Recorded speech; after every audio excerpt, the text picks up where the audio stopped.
So first of all, we have to look at strategic analysis, which will give you 20 marks in the exam, right? So now you are sure that if you go to the exam, you're expecting 20 marks, 20 solid marks from strategic analysis. When it comes to strategic choice, which is development of strategies, right? Actually, when it comes to this area, ICA has 4 areas it can ask you questions from. And I want you to keep it like that. It's so broad, but only 15 marks, right? So if you're a very smart student, I know that the weakness of students are really around strategic implementation here, right? Students usually have weakness around here. I don't know because here it's too much theory. The theory is many. This is where you have performance and change management, right? Organizational structure. Yes, sir. But that area is usually a problem for students because it requires a lot of theory. You go and they ask you about Mintzberg organizational structure, and you don't know. Do you understand what I'm trying to say? So I'm telling you that there are some areas that if you really prepare well, there is no way you are going there to fail. Please, does it make sense to everyone? That's why I'm showing you that this strategic implementation is always a weakness for students. Strategic choice, students have a weakness, but because now students have become aware, there's awareness. Now people are doing well in their strategies, right? But when it comes to the model itself, like, okay, if they tell you to do pestle analysis, for instance, okay, yes, student can do the pestle, but do you know the problem students have? Do you know the problem students have? I want it to be interactive. No, sir. No, sir. They cannot tell us the weaknesses and the strengths of the model they are using. So yesterday, the examiner decided to take what?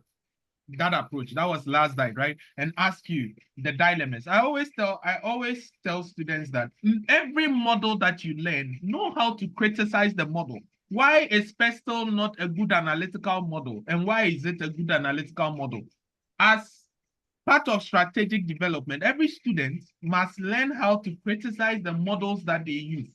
If you are not able to do this, then you are not doing case study.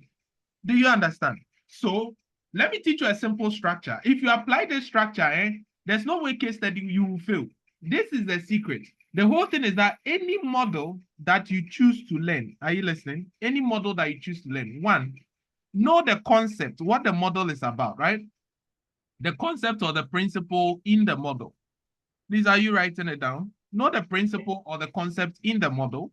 From there, the next thing you have to do is that, okay, does it require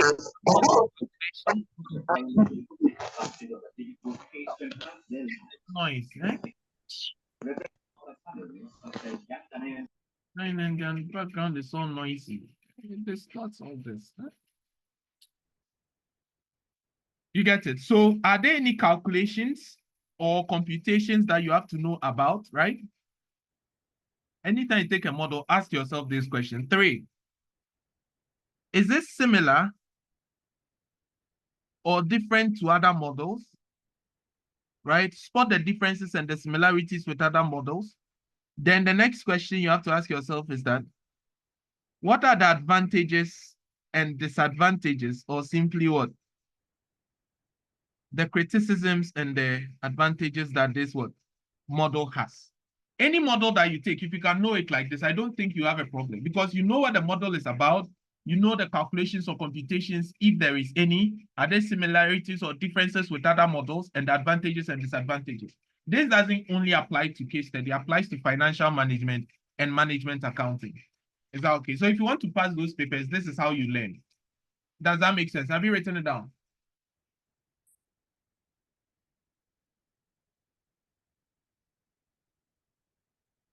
Have you written it down? Yes. Yes. Quick, then we move. Okay.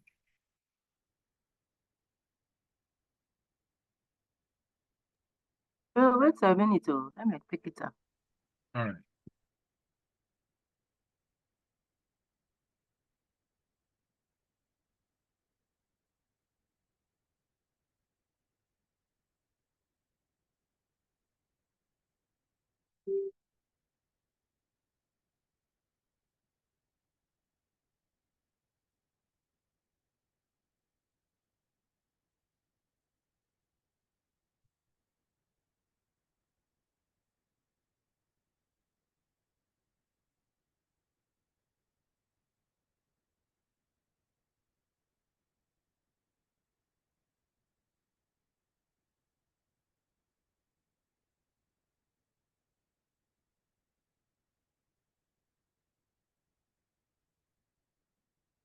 So if you are done, we have to move. We have a lot of things we need to look at, right?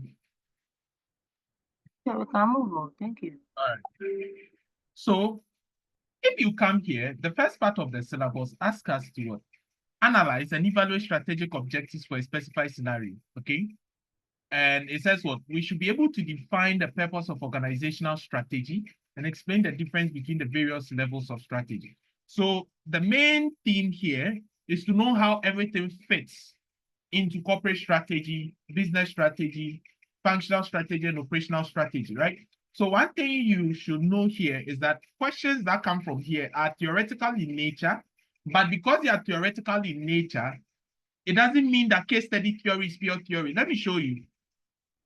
There are three forms of questions or three types of questions, right, that you are now going to get, okay, at your advanced level.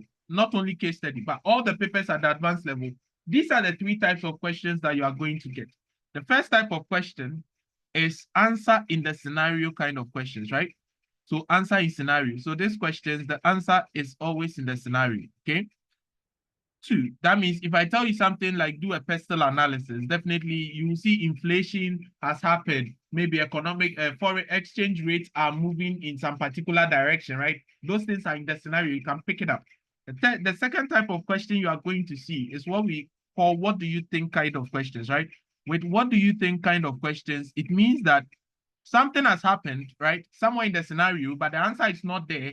They are going to ask you to recommend something. Like, what do you think? Okay, so recommend a strategy, suggest something, right? Or criticize something that should be done. Or what do you think should be done? So here, the answers are more of recommendation or suggestions, right? Because they're asking what you think. What the person did, is it good or is bad, right? The answer is not there. You have to criticize. So there's more criticisms, recommendations, and suggestions. And then the last type of questions are the knowledge type questions or the theory related questions, right? Now, this kind of questions, what happens with this kind of questions is that, yes, it is theory, we know. If you know, you know. If you know, you don't. If you don't, if you know, you know. If you don't know, you don't know, right? These are the kind of questions. But the thing here is that you must always be able to link to the scenario, right? Let me show you what they mean. So you go and then they ask you, within the context of the case, what is corporate strategy, business strategy, and functional strategy? Let me give you a typical example from the previous slide, right? So you guys should be happy that case study, they've even reduced the syllabus, okay? It's not heavy as it used to be, but now you'll be getting more technical requirements. So it is now that students should learn how to answer cases more. You should learn more techniques because now everything will be in a scenario form. They can even make the whole paper scenario with minimal theory. But even if there's theory, you must find a way to what?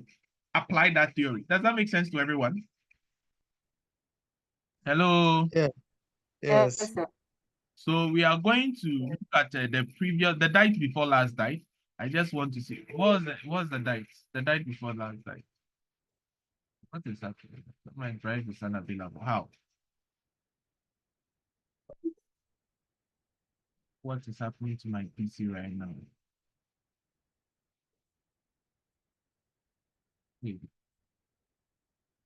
Hmm.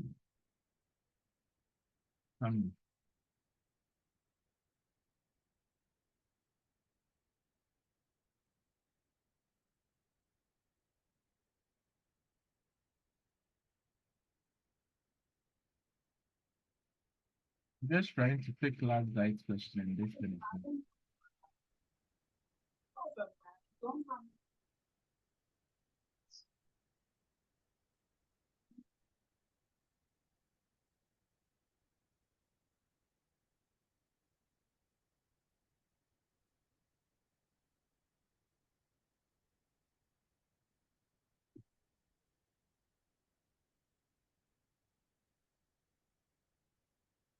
Who has any question for me? Oh, where from all this? Bill, please, do you have a new book? Or we can still use your old book. You can still use the old one. Okay. Yeah, you can still use the old one. Remember, my book is not based on any, syllabus it is on applying strategic models. So all the models you need are in there. Do you understand? Aha. Do you get what I'm trying to say?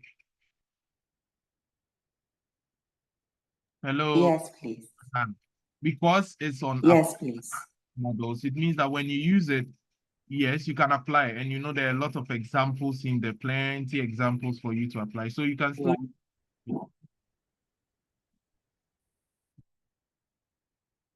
I don't know where my Google Drive is messing up. I'm trying to open my past questions and messing up.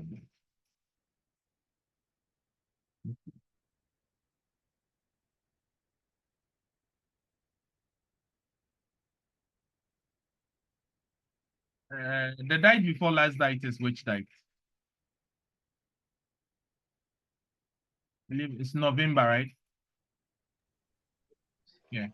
So March. March. March. March 24, rather. Yeah. March 24. Do I have it? March 24. Yes, I think so. Okay. I've opened it. I want to show you something.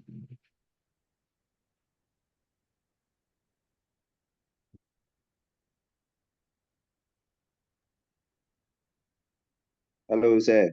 That was. Good evening. Please, I just joined. I can't see whatever that you are doing. I haven't shared my screen. Oh, okay. Okay. Thank you, sir. No problem. So you can see my screen now, right?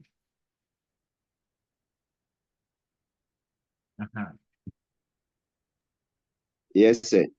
Now look at this one. In the light of the statements above, analyze the 3 levels of strategy being pursued by Prestige Designers Limited. So they talked about JSW, identified 3 levels of strategy, namely corporate strategy, business strategy, and functional strategy, right? These strategies to be consistent with one another. And they are asking that based on this statement that they have said, right? Analyze it and how it is being pursued by the company. So you see, this is still theory, right? It's still theory, but then you are going to pick from the scenario. Okay, and this is one thing I want you to learn now.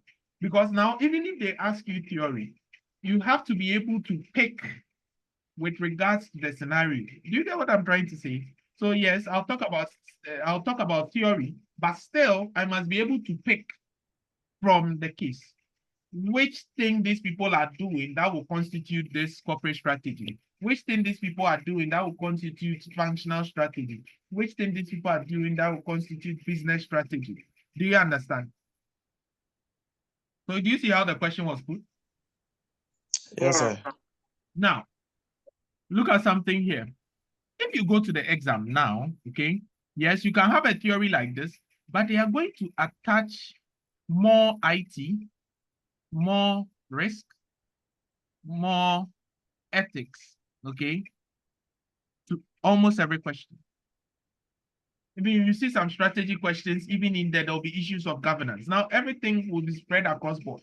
It wouldn't be like the way you know that, oh, this one is risk and all that. But your mindset should be that, how can I make this first attempt?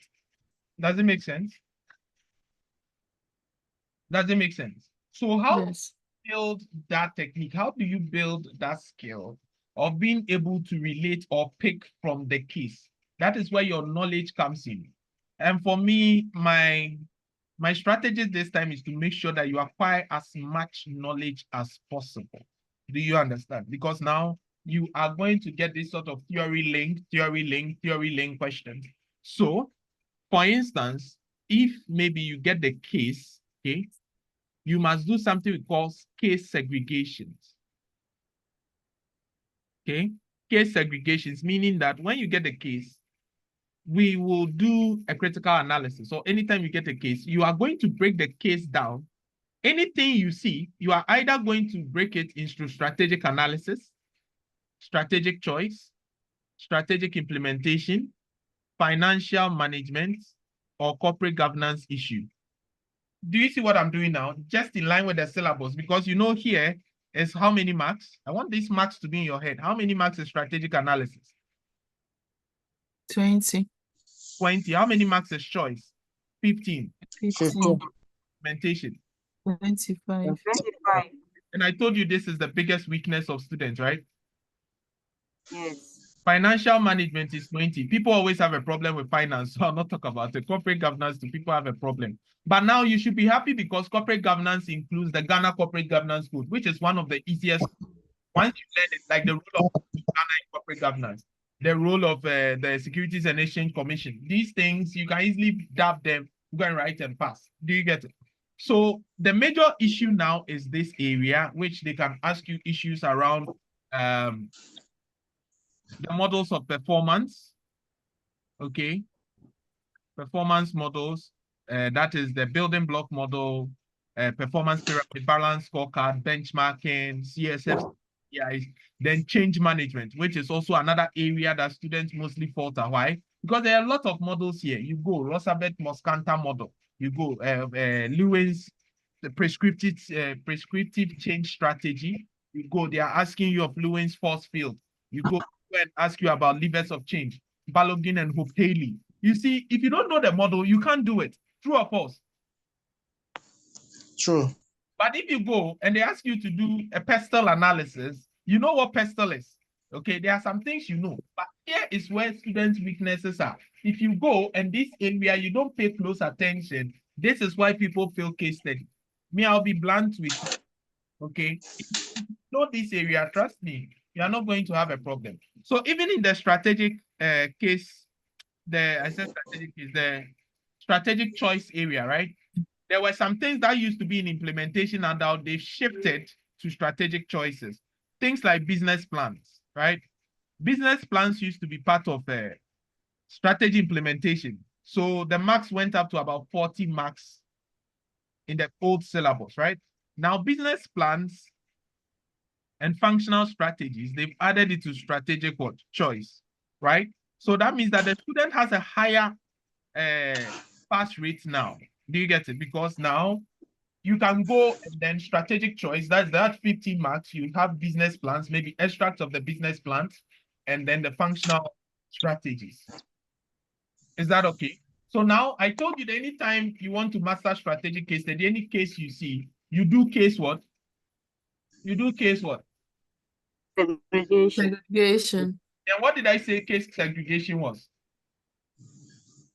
We look at this strategy analysis of that case, the strategic choice of that case, strategy implementation, and we find the financial management and then the corporate governance issues in that case. For instance, with this information that I have, right? I see option 1, using prestigious resources. I see numbers, right? So here I will assign financial management to it. That means literally I should be expecting something close to 20 marks. Do you get how? So just be having this, right? Annotating by it. Forget the topic they're examining, right? You just know whether this area is financial management. Do you get it? As you go, option 2, borrowing, right? This is borrowing. What is it? What would I put here? Just giving you an example. It's also financial management, right? So I know that it will fall within that 20 marks. Do you guys get it? They can borrow at like 50 basis points. I come here, no foreign investment. Because it's going outside, you know that to invest, these are all options, right? So I can say this is strategic choice. I know that here is within that 15 marks. Do you see how I'm doing the case segregation? I'm just doing it for you to see. Okay, so once you have been able to do this, it means that even if they ask you theory, when you know where the theory falls, you know which part of the case you have to take information from and add it to your theory, balance it out. Does that make sense? Are you learning the strategy? Are you sure? Yes. All right. These are the important stuff. Forget it. Knowledge is a problem. If you can get this, this that you are all making it first attempt. Are we okay? Amen. All right. So that is just by the way. Now I believe that thing is out of the way. Now after case segregation, this is where we now look at some things that are always integrated. I told you that there are some things, whether you like it or not, they are going to be integrated. Okay, they will come every time. So let's go back to the syllabus.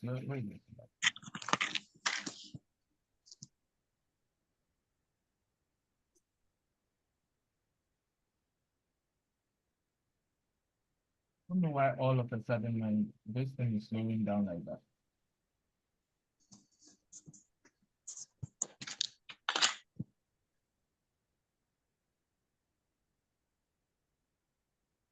All right. Now, when it comes to case study now, you have to know what strategy is, right? You have to be able to explain the differences between the various levels of strategy. And this is very important too. I mean, there's so much fidgeting. It's making noise in there.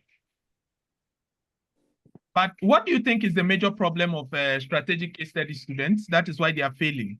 Because I want to address that thing this night. And then I believe you are all going to be fine if that thing is well addressed. Yes? Anyone? Strategic implementation. Strategic implementation. Is that really the problem? Yes, I know that is a weakness, but why do people fail? That's the question I'm trying to ask. I think the examiner's report says it all. It says it all. And what is that? What is what it says? What does it say? Don't have enough time for the preparation. Enough time for preparation? We wait until yeah. Is that all?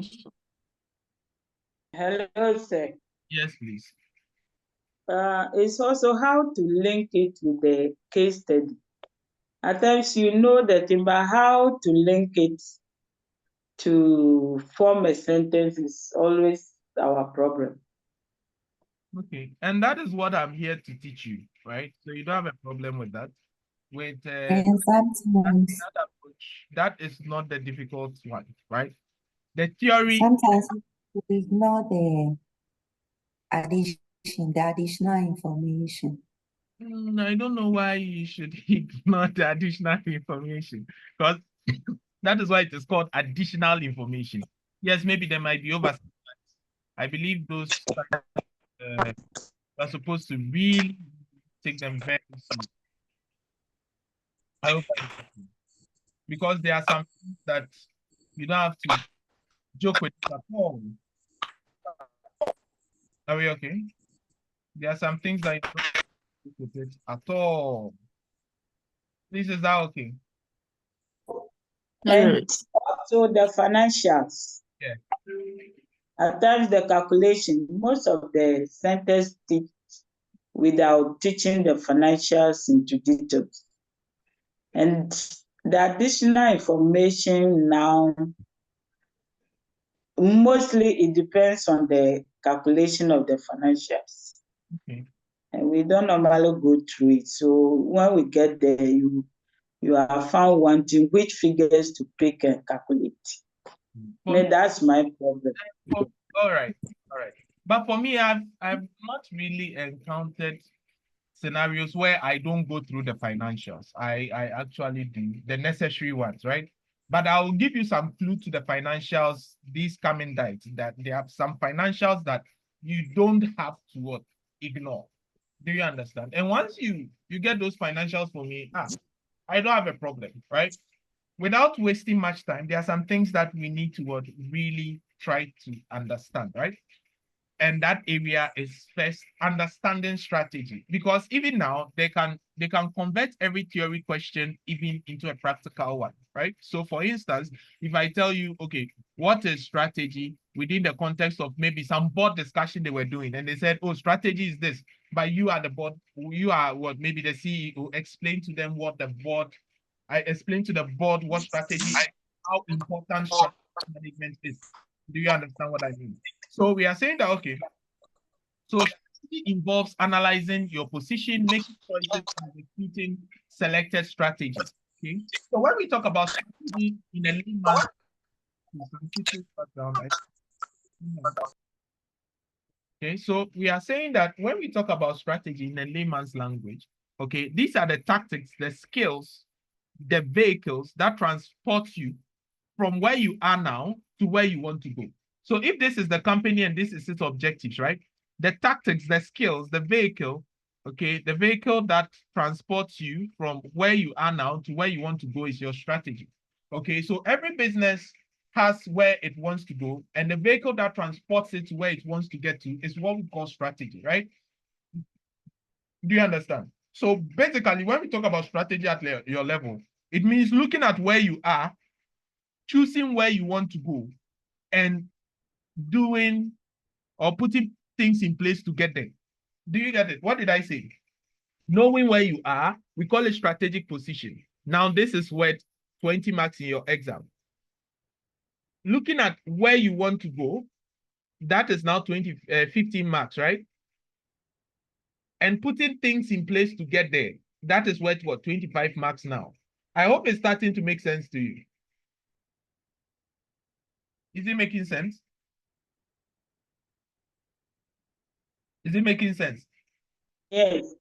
So, Yes. Yes. where am I standing now? Okay, let's take a typical business. I want to start a restaurant, okay, and sell fried rice. Let's look at this. Okay, so where am I now? Okay, as of now, I haven't started a business. I haven't done anything, but I want to be the best local and international continental restaurant in Ghana, right? So I'm looking at my position, which includes my strategic direction, where I want to go. Do you understand? Where am I? Now, okay, this is where I am. I don't have anything, right? I have started. My mission is to become the best one. We are going to use this restaurant to go through everything. We want to become the best, right? So write it down. We want to open a continental. We'll even come up with a business plan at the end of the day, a full business, which we are going to start. This thing should be practical, right? And fun. It should be like something we are applying to a real business. It shouldn't just be theory. That's why you don't remember, because you don't try to apply it to what you do. Do you get it? That's why strategy usually becomes difficult for students, but it shouldn't be. Please, I hope that makes sense. So we are saying that, okay, now what is the business? What is the business you want to do? I believe everybody has written it down. What's the business?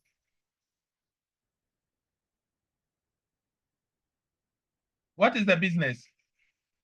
I want to open a restaurant. A restaurant. And what is our mission? To become what? The best. Right, let me write the mission statement of our restaurant down. Let's call it, somebody should give a good name.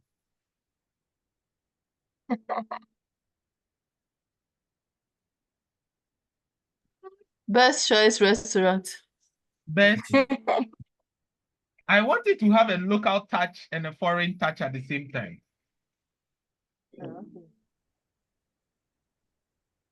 Yes. Please, you shouldn't waste time or come out with something. Atanka Delights. Hey. Still has a local touch to it.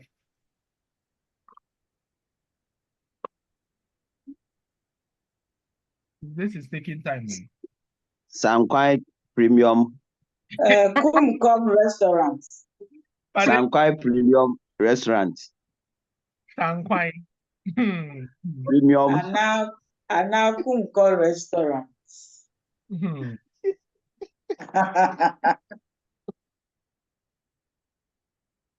Okay, let's call it Dish Liquor.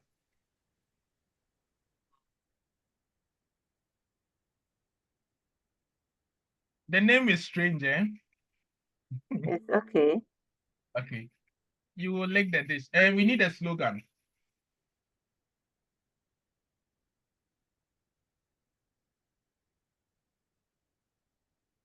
Local in demand, international in what? Somebody should come up with something. Local in demand, international in taste. In taste. Not bad. Write it down. Okay, so now that we are going with this business now, we have come up with a mission, right, of the company. And that is the first thing everybody should think. That is the first thing everybody should think about, right? So we know this is it, what we want to do, which is the mission of the company, right? Okay, the purpose. Now, there are some elements of a mission statement that the Ashridge model tells about. It says that, okay, fine. There are other things that other strategies said, but it said that an effective mission must have some key elements. Every mission should talk about your purpose, right? Should talk about what your strategy is for serving that purpose. Do you get it? Talk about what? Your policies and standards of behavior. Are we okay? And then it must have what? Your shared values. Please, are you following? Are you writing it down? Because we'll be learning so many things are the important areas. Now, how does this make sense? For instance, we want to be what? The best local and continental restaurant in Ghana, serving customers at moderate with quality food, okay? Quality food with moderate what? Prices. These are you following? At moderate prices. So what do we see here? This is what? Strategy, quality, meaning differentiation, right? Moderate price, cost leadership. Can you see? Yes, sir. So we can think about what values to act. Things like excellence, excellent delivery, right? Excellent delivery to customers, right? Policies and standards, maybe you can even say the excellent could be a policy that we maintain within an organization. So what I'm trying to put across here is that all these things are considered as part of your strategic position. Before now, we haven't started the restaurant, but we know that this is what we want to become. So how do we get there? Do you understand what I'm trying to say?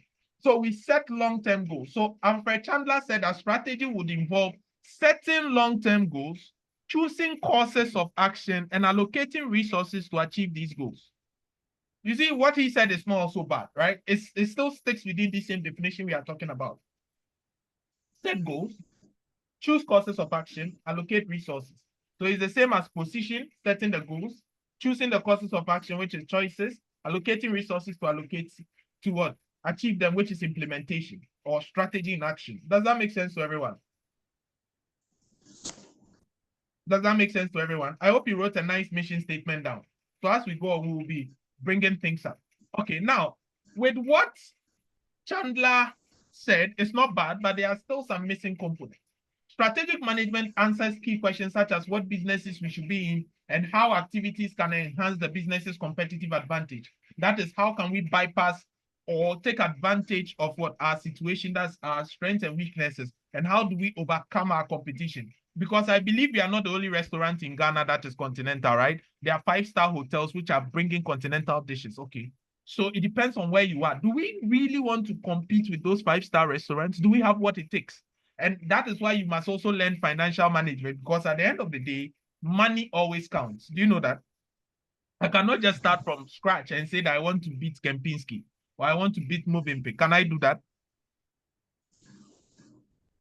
Can I do that? No, please. Unless I have adequate financial resources. Do you guys understand? So now, Yeah. I am teaching you, but still I'm talking about exam. Now in the exam, now these are some of the scenarios you will encounter. They can tell you to draft a whole strategic plan. And now one thing that they've inculcated into your paper that makes me happy is formulation of financial plans. Now you can stay there and they say a company wants to go into soap manufacturing. This is the debt, this is the equity, this is the gearing. They want you to formulate a financial plan. ICA students don't know how to formulate financial plan. It was only in the past, right? It was only in the past that they tell you to what? Formulate a financial plan. I'll give you a sample of financial plan. I think there was a question called Industrix Limited, somewhere 1995, 1996. They brought that. And they are bringing it again. And I'm so happy because these are some of the things that make you an odogu in finance, right? Now they are bringing these things and it makes me happy because students will now do proper financial management at your level. Before, the financial management was not financial management for me. It was too simple, right? So now I believe that now that the finance is a bit complex, people will start paying attention. Okay, don't mind me. I believe so. Paying attention. Because IVA is no joke. If IVA comes for 20 marks, I believe more than 90% of the population of ICA students will fail. IVA is no joke. Not management, accounting, IVA and kitten, no. Because when you look at the syllabus now, you'll be doing complex R&D computations, right? Looking at WACC, because you need WACC to do way, and they'll bring cost of debt, cost of equity, cost of preference shares, cost of loan stock. And I like it, right? I like it a lot. That means people start paying attention. So now financial management, no be joke. Anything can come. And what can come, right? Don't worry. I did for you. So strategic management, we've seen with what Chandler said, I said something is missing, right? Now, Peter Drucker also came out with a definition for strategy. And he adds that strategy is a pattern of activities, okay, that aims at achieving organizational objectives, adapting to long-term environmental changes. Now, this guy brought in something that is important. Now, when you look at all the definitions of strategy we talked about, we saw that what? We didn't see anything about adaptation to long-term environmental changes. Did we see that? No. No. So that means this guy has brought a different tone to it that, okay, yes, I can do all these things, but what if right now the restaurant we want to open, COVID happened? Then that means we didn't adapt to environmental changes. We can easily go out of business, right? Because nobody will come and eat when there's lockdown. You guys get it? Yes, sir. So we are saying that, okay, so far as the environment changes, we also have to change with it. That is why we can even open what? An online restaurant. You know, now there are online restaurants where you place orders and then the food is delivered to your doorstep.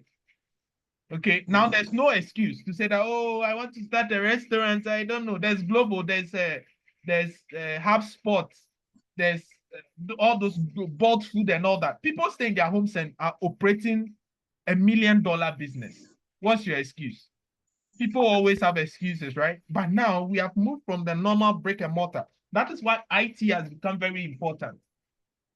Please, I hope you are not just listening, but you're putting some things down. Me, sometimes I say some things, but the time you see, you go to the exam, think. I beg you, make sure you put it down. I hope we are all on the same page. I hope you are all on the same page. Yeah. All right. The speed is up, but we are catching up. Okay. It's because we have a lot of things to look at. Some of these things are basic stuff. So the more I give examples, you get used to it. Do you understand? Okay. So we are saying that with Drucker, he brought adapting long-term environmental changes to it. So it means that the environment is ever changing. It keeps changing, it keeps changing, it keeps changing. Laws and regulations will be changing. Things like COVID will happen, right? Environmental issues will happen. Exchange rates will change. So how are you adapting to those things? New competitors will come in. How are you adapting to those things? How are you, how do we adjusting to it? Do you understand? And we are saying that this is typically in the long term between 5 to 10 years, right? So with Drucker, Peter Drucker, he's saying that, okay, now, yes, you have a pattern of activities that will drive you from your objectives, drive you from where you want to achieve your objectives, right? But the thing is that you must adjust to the environment, which is not bad, right? Now, the environment's dynamism necessitates flexible strategies that adapt over time. So we'll come and look at some, what do we call it? Some approaches that people use to formulate strategies, right? And now there are different approaches. From the old syllabus, they've added something like the system-based approach, okay, the competence-based approach, the resource-based approach, the emergent model, and the rational model, which is what talks about position, making choice, and executing selected strategies. So now that is the model they are going to ask you. And this very first slide, the question will come from them, okay, as theory. We will look at it in detail. Now, that is what he says, right? Now, when it comes to Johnson, Scholes, and Whittington, what they did was combine what Chandler and Drucker said into a more useful definition of strategy, which encompasses everything. They describe strategy as the direction and scope of an organization's long-term activities, right? So your direction, where do you want to go? Your scope, what will you do? So scope is what businesses do I want to go into? Direction is where do I want to go to with that business? We want to open a restaurant, but where do you want to go to? We want to become international, we want to become the best, right? Of an organization's long-term activities between 5 to 10 years to achieve competitive advantage, meaning we are going to compete with some people, right? And overcome that through our resource and competency configuration, aiming to meet stakeholder expectations. So you see, they covered every single thing that you need for strategy. Let me just clear my screen. So look at what Drucker said, and look at what Chandler said, and look at what JSW said. Which one is detailed? Which one is detailed? The JSW. JSW. So they brought everything we need. One, they said what? we should have strategic direction. True or false? Strategy involves your direction. True. It should involve your strategic scope, which is what you should cover, what business you want to do, right? It also talks about what? Your long-term, in the long term. That means you are going beyond 5 years, right? Then it says what? To achieve what? Competitive what? Advantage. Also, bypass your competitors. How do you do that? It says you configure what?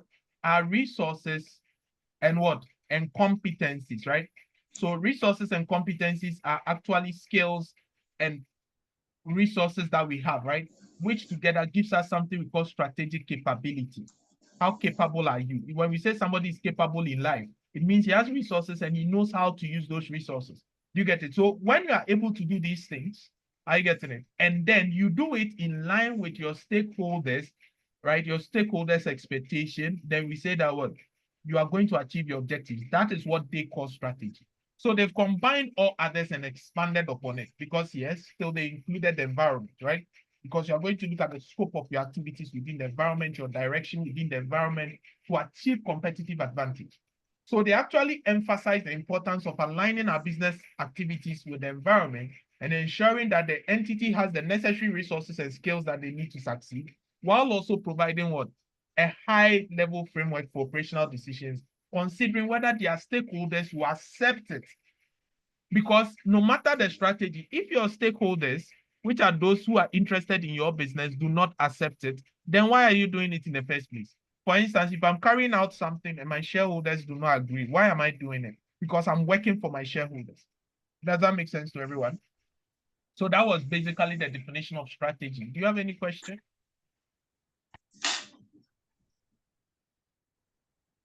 Do you have any question for me?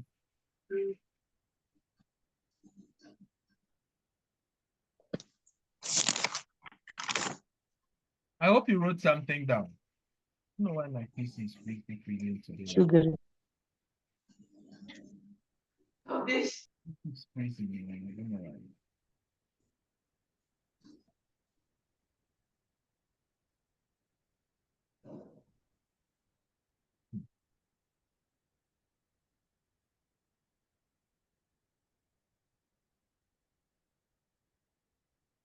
Please, are we there? Now, let's look at strategic Yes, sir. importance. This is also a model now in your exam. Okay, they can ask you the importance of having strategy or setting strategy. Now, strategic management involves identifying, selecting, and implementing strategies to achieve an organization's long-term goals and objectives. So you see, that is the difference between strategy and strategic management. Now, strategic planning can be found within strategic management. So strategic management is broad, okay? So this is it. If I should really define strategic management, okay, strategic management is defined as the skill, the art, right? The technique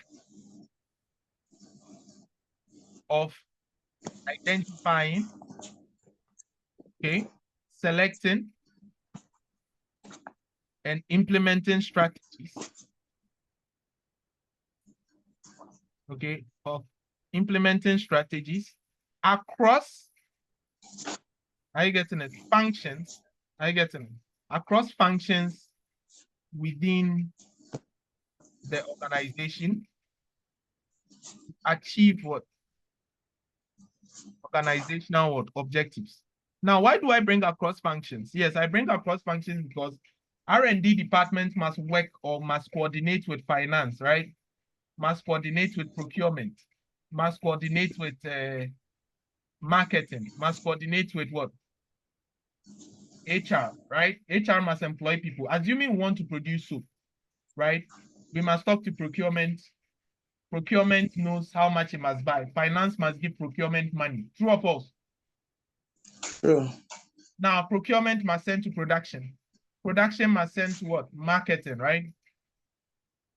Because R&D does the research, procurement buys, production produces, finance supports the money, marketing gets money, goes back to finance. All these people who are working, HR must employ them. So all this identifying, selecting, and implement strategies will be across functions within the organization to ensure that our long-term goals and objectives have been achieved.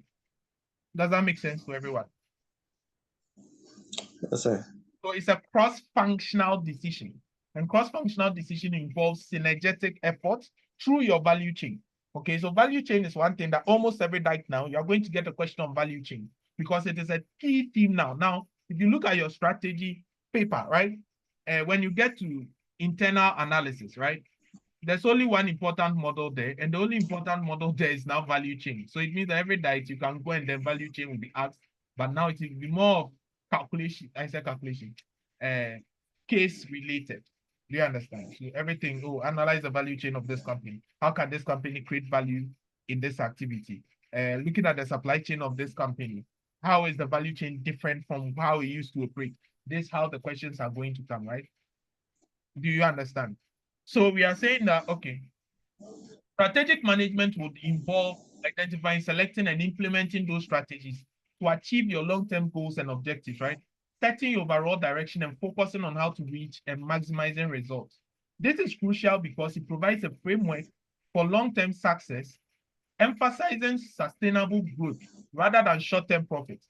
So strategic management is broader than strategic planning, long-term planning, and corporate planning, because strategic planning is the overall boss and all these things are under them, right? So strategic management involves implementation, but strategic planning does not involve implementation.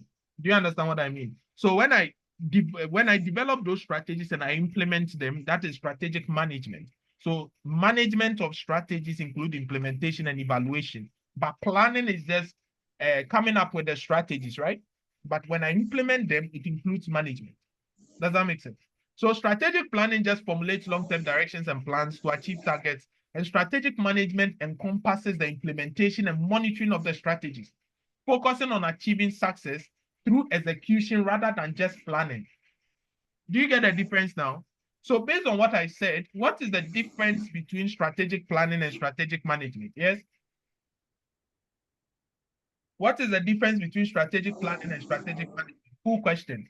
This is 6 marks.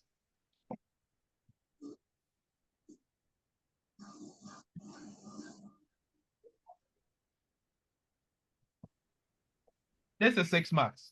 Okay, strategic planning. Hello, sir.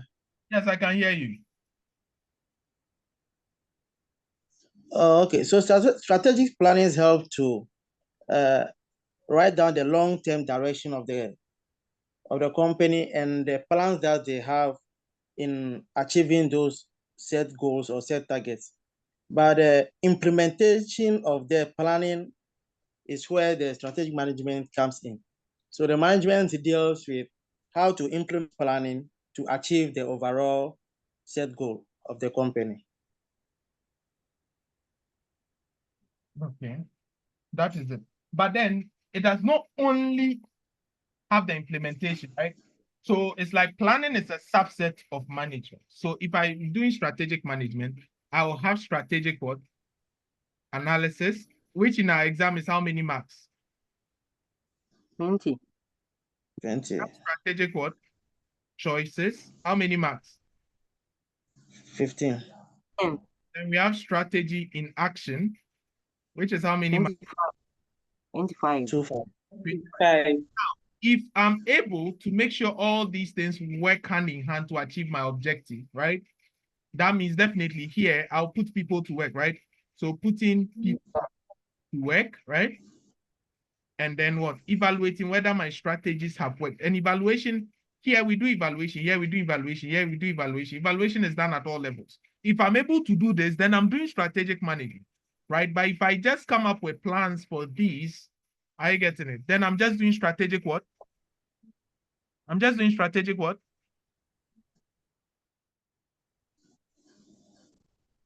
If I just come up with plans for these, then what am I doing? I'm doing strategic planning. But if I do everything, including implementation and evaluation, then I'm doing strategic management. Okay. Yeah. Yeah. Do you get the difference? Yeah. Are you sure? So who can summarize what I said? That, Yes, Patience, can you summarize what I said? What is the difference between strategic? Yeah, talking about it, that is strategic management planning involves the process of analyzing, the process of identifying, and the process of implementing what you've, maybe the choice that you've made. And monitoring it. That's strategic management. And monitoring it, yeah. Evaluation, right? Yeah. Planning will just Yeah. the formulation of the directions and plans, right? To achieve the objectives. So that one, you just forecasting, you are just planning. Yeah, it's not just planning, but includes implementation and monitoring, right? Get it? Because they can ask you for 6 months, right? 3. Okay, now what is long-term planning? Long-term planning is just planning for specific departments or functions in the organization. It does not necessarily mean that it has to follow your organizational objectives. Assuming an employee decides to plan for the next 5 years, is it not long-term planning? But does it have anything to do with your corporate objectives? No.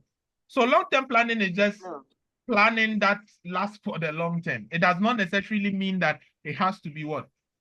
In line with your objectives, okay? Now, if I plan for the long term and it is in line with the corporate objectives, then it becomes a corporate plan, or it becomes a long-term plan or a strategic plan because it extends beyond the planning horizon, right? Do you understand? Now, corporate planning, although it covers the entire company, usually operates at a more tactical level and has a shorter term focus compared to strategic planning and management, such as planning specific projects or facilities rather than overarching strategic goals. So we are saying that, okay, at the end of the day, if I decide to say, okay, I want to do corporate planning, it means I'm planning at the top level, right? Okay, these are the things you should do. That is what we call corporate planning. Are we okay? So that was strategic management and its importance and how it relates to the various levels of the organization. Now, let's look at the levels of strategy. So before we look at the levels of strategy, we must look at the levels of planning, right? Now, that is Anthony's hierarchy. Now, Anthony said that there are 3 levels of planning, right? That is the top level or the strategic level, right? Who are the people who plan 5 years and above. Then we have the tactical or the business level, right? So which are the people in the middle who do tactical plans, that is between 3 to 5 years plan, short to medium term plans. Then we have the operational level of planning or the functional level. And these people, what they do is that they do the day-to-day planning, right? Now, the whole thing is that planning that we plan within the organization might be routine planning, right? Or non-routine planning, or simply you could say that it may be short-term or long-term in nature. Okay, so long-term plans, we know they expand over a long period, and short-term plans span over a short period. Do you guys understand? We all know this, yes. Now, these ones are within 1 year. The plans that are within 1 year, these ones are between 5 or more years. So 1 to 3 years perhaps, right? 5 or more years planning are mostly considered long-term plans. Do you understand? Now, within each of these levels, they have particular information that they need. They have particular strategies that they make. And because there should be coordination across the whole organization, when these people make decisions, right? When these people bring it up, these people implement it, give it to these people to also implement their part. So there must be always consistency and coordination among these 3 levels of strategy, okay? So the levels of planning each require a type of strategy. Now, strategy is typically analyzed into a hierarchy within 3 main levels identified by JSW, right? Corporate strategy, business strategy, and functional strategy. Now, in your exam, you see these things that you are seeing here. This is what we call strategic choice. How many marks? 15. See, everything I'm doing, I'm just focusing on your exam. So when you go to the exam, something like corporate strategy, what can you see there? If you go to the exam and you come to corporate strategy, right? The first thing I'll talk about, which will be popping up now, is what we call international strategic choice. Okay? This thing now, almost every night, you are there. International strategic choices. 2, what can you see? Portfolio management. So BCG matrix, Shell directional policy matrix, Ashridge portfolio display. Okay, portfolio strategies. I'm just giving you, write it down. No. These are the things that they are going to ask you nowadays. Okay? So portfolio management. Then you come to what? ANSOF. Okay, Ansoff's matrix, that is growth strategy. Methods of development. Okay, so methods of development, this is where you are going to learn. There are two main methods of development. Either you are doing internal development or what we call organic growth. Okay, organic growth. Then have what we call external development. So external development is either mergers and acquisition or joint development. That is things like joint venture, franchising, licensing, and every method of development or every strategy you learn, you must know the advantages and disadvantages of those strategies. And here there's one model which I think for the first time you should look at, the greenest growth model, right? So you see everything I'm writing down here is very important. Then we have other strategies that we should consider when it comes to corporate strategy. So things like stability strategies, like a company which is in the maturity stage, okay? Stability strategies. We have decline or retrenchment strategies, right? Retrenchment strategies. We have corrective strategies. We have withdrawal strategy. So these are just strategic terms. Withdrawal strategy. And we have consolidation. Consolidation strategy. Okay, so these things that I've listed at the corporate level, these are all the kind of strategies that ICA can ask you. Do you understand? So when you hear corporate strategy, ICA, these are all the questions ICA can ever ask you in this current paper that you're going to write. Please keep these things to yourself, I beg you. There are people who immediately you say something, they are going to tell everyone. I beg you, if you want to pass, learn to keep things secret. That's what we call official secrecy. I've given you this information, just keep it in your toolkit. Learn, pass, oh. Okay, some people, the reason why they are not passing is because immediately you give information, they have a steady partner they are going to share with. It's wrong.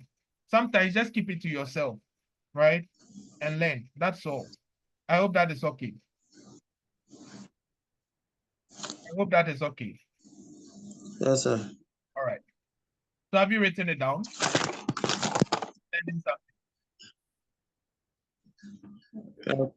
I'm still writing. Yeah, right. So if you can't see anything, so at the corporate level, you look at international strategies, okay, portfolio strategies. You look at growth strategies, which is the Ansoff's matrix. You look at methods of development. How do you implement these ones, right? Whether you decide to grow on your own or you decide to grow with someone. You look at greenest growth model, which is an internal growth model, how companies grow over time, right? The crisis that they face as they grow. That's what greenest model talks about and how to deal with those crises. Then the other strategies, like assuming a company is in the maturity stage. So the whole thing is that when a company is growing, it goes through some stages, right? The industry life cycle. So we are saying that, okay, immediately the company is introduced, people are not aware of the company, right?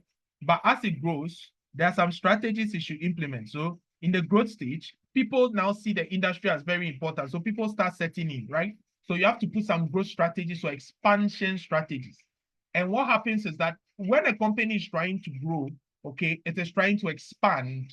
So anytime you see growth or expansion, it's a very key area. Almost every company wants to grow. I don't think you want to retrench or you want to go back, I get it, or decline. You want to grow. So growth is very important for every diet. There will be some expansion strategies. You want to expand to Burkina Faso. You want to expand everywhere. So growth and expansion is where I look at growth from the perspective of the domestic area or the international area, right? That's why you see international strategies there. It means that when you want to grow, you can grow by doing what you do best already in your own country or your own jurisdiction or going outside. So growth strategies are from two main perspectives. Intensifying what you do already, which we call intensification strategies. Some books use the word concentration strategies. It means that I will concentrate on what I'm already doing to do it very well. Do you guys get it? Or I will just go into something new because what I'm doing, I cannot intensify. It's not bad. It's not always that you have to do what you are doing again, right? If you can't change your situation, you change your pastor. So if maybe you cannot change your situation here when you are intensifying, then you now diversify, meaning that you go into something new altogether. Okay, so strategies, we do it, we implement it all the time. You see that maybe you are trying to screw something, maybe that screwdriver is not working. You try different style, it's not working. Then you change the screwdriver. That's diversification. So mostly when you get questions, I want you to think from this perspective, what is the potential growth strategy this guy is thinking about? It doesn't mean that all these ones apply to every organization. No. I remember telling you about case segregation. Do you remember? So once you segregate, then at a particular point you segregate, you can know exactly what type of strategy these people want to implement. Are we okay? So now I want you to be strategic, always on the alert, right? Because now even strategies will ask you risks associated with a particular strategy. And that's what makes this new syllabus interesting. Okay. And I believe you can all make a first attempt if you really listen to what I have to tell you, right? You see how we are going, but I'm bringing points from each area of the syllabus. That means now that is how your questions are going to come. Is that okay? So have you written the corporate strategy area down? So anytime you want to grow, right, you must intensify what you are doing already or diversify, meaning what? Change completely. So intensification strategies are three main strategies, right? We have market development, product development, and market penetration. Now, these three strategies that you see here are the things that you can do to intensify what you're already doing in your jurisdiction, right? But if it is not working, you can go to a different place, go to a different industry and try it there. That is what we call differentiation and diversification, sorry. And even diversification have sub ones, right? Including integration, what? Strategies, right? So don't worry about that. When we get there, you understand it better. Now, assuming you are even growing, right? Remember that you can grow with all these things I'm talking about. You can do it with your own resources or you can do it with someone else's. Do you understand? Daddy, I want to build a business. Yes. You can use your own money to build or daddy can assist you. Or you can do it with your friends. True or false? True or false? True. True. So anytime you decide to pursue expansion as a business, you can do it with your own money and resources. And you know that takes time a lot. True or false? Maybe it will take you a restaurant business, assuming we don't want any help from anyone. We want to grow this restaurant to become international. It can take us even more than 10 to 15 years. It depends, right? If we want to go global, true or false? If we want to go with our own resources, our own clients, our own staff and everything, you know, it can take time, true or false? And that is what we call organic growth, right? And we will face some crisis, definitely. When we started, just as the business owners, but over time, you see that it will become difficult because we need to expand because now our employees will become so much. Responding to one boss will be a problem. There'll be a crisis of leadership, right? I have to start bringing people in. As I bring people in, they start doing their own thing. There'll be a crisis of what? Autonomy. I need to make them be on their own. I need to now establish divisions and branches across the country. So when you are growing on your own, there are some problems or crises that you face. And that is why internal growth comes with the greenest growth model. Do you understand? But what if I don't want to build this restaurant with my own money alone, but I need help? Maybe I can look at some small woman who sells local dishes, who has made name, merge with her or acquire that woman, and then we share resources, right? So resource sharing may be an external development strategy. So expansion is not just from the perspective of answer, but also from the perspective of the method you want to use to expand. Does that make sense to you, all of you? I hope you are starting. Case study is not difficult. It is the easiest course. But if you don't have the right tutelage or you don't have the right guide, and you yourself, you don't sit down, learn. I'm telling you, if you like attend 50 tuition centers, you will fail. Because everything, it is you. If you are failing, it has been you all along. It has never been ICA changing the format or the trend or anything. It has been you all along. If you are not passing, it means the problem is you. That means you are not doing the right thing. If it wasn't you, then how come students will sit that very night you are complaining and still pass? It means there's something you are not doing. And you know the problem of ICA students? Immediately one tuition center's question drop, now everybody runs there, thinking it is the tuition center. No, it is you. What's so different? It's the same thing that we are all teaching. You yourself, you have to sit down and learn. I'm telling you, if you don't do that, you keep going and coming back until you realize that The gospel truth is sit and learn. With the little you have, learn. Information overload makes you fail because there's so much information. You are taking information from here, taking information from here, taking information from here, and you yourself, you are not learning. It's like watching somebody code. You can never program. If you sit down, that is where you see that you have a problem because you haven't tried before. You haven't built hand-to-eye coordination. Do you understand? So I beg you, from henceforth, learn, sit down and learn. Don't give excuses. If you use work to be excuse, you use family to be excuse, then don't do the course. Because I believe before you started the course, you took a decision that I'll not let those things distract me. You will do it. So once you have set your mind, I want you to prove everyone wrong, chatter and go. Simple. Do I make myself clear? Do I make myself clear? Yes, sir. Because I don't want to see any of you next night doing case study. It's either you are qualified or you are doing a paper you haven't finished. Then I'm fine. Is that okay? Can you promise me that that can be done? Yes, sure. All right. That's all I want. With God being in control, we are all going to make it. But listen to what I say and put it to practice. Some of you, immediately you finish the class, you just go and put it down. Unless we have another class and I ask before you go and reflect. No, you don't do that. Your brain will only keep things as important when you keep visiting it. It tells it this file is important, so put it close by, right? But if you don't visit it, it puts it in archives. The brain is what they use to create all these file systems you see around. Yes, because what you don't regard as important, your brain ignores it because the brain uses a filter system. It must filter old chaff, things that you don't need, and bring in new things. Because day in, day out, you're absorbing more information. So until you tell the brain that these things you are learning is important, right? It will filter it. It will shortlist. It's like a lot of stuff always come for interview. How will you tell me you came for interview last 4 years? Your file is still with us. No, it has been trashed long time. It has been shredded. That's how your brain works. So if you don't prioritize, your brain will never see things as important. That's why you forget. And for me, case study, you are not supposed to forget. You know that. Because the syllabus is so broad. So you go and they ask you Rosabeth Moscanta. I believe most of you have read and read and read. Still, the thing doesn't stick. It's because of how you train yourself. Okay, so be determined. I'm there to help you throughout the process to make sure you get it first attempt. That joy of passing case study, you will get it this night. Amen. But I want you to put in the work. Is that okay? Everything you need shall be taught. Finance, don't worry about finance.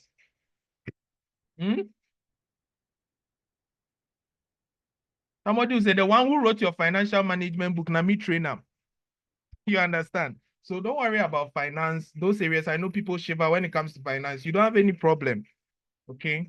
But let's understand the strategy. If you understand the strategy, it doesn't matter whether finance or corporate governance come. Those 40 marks are guaranteed. This is where the weaknesses are. Understanding it and applying it to a scenario is the problem. Does that make sense to everyone? I believe everyone is fine. So shall we? All right. So have you written the corporate strategy down? So you know now what corporate strategy is about, all the models they can ask you questions on.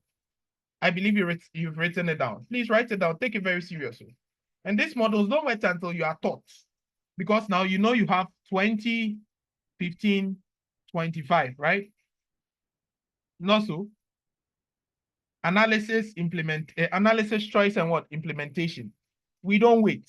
I'm telling you, don't wait at all. As soon as possible.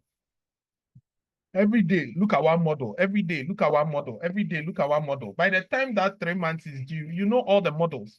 And how do we learn a model? I believe I taught you. How do we learn a model? How do we learn a model? I believe I taught you. You know the concepts. What it is? Or the principle.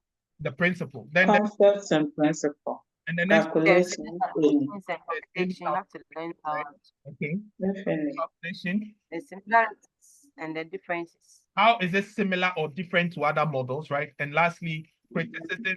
Advantages and disadvantages. That is all. So any model you see here, ask yourself those same questions. I get it, and you will be fine. It means that anywhere they will examine it, like last night, people were expecting, I told them to expect diamond. You go and then diamond didn't come straight, but they asked you the disadvantages of the Porter's diamond. That is the problem now. You know the model all right, but you don't know the disadvantage, and that's a problem. Okay. So now I believe that with you guys having assistance, like the use of AI, you can just pick a model, describe it to the AI. That's what we call prompt engineering. Even I think I should organize a class on how to use AI to learn. You can finish the whole case study book in one day. Okay. And Yeah. remember everything. People do not know these things.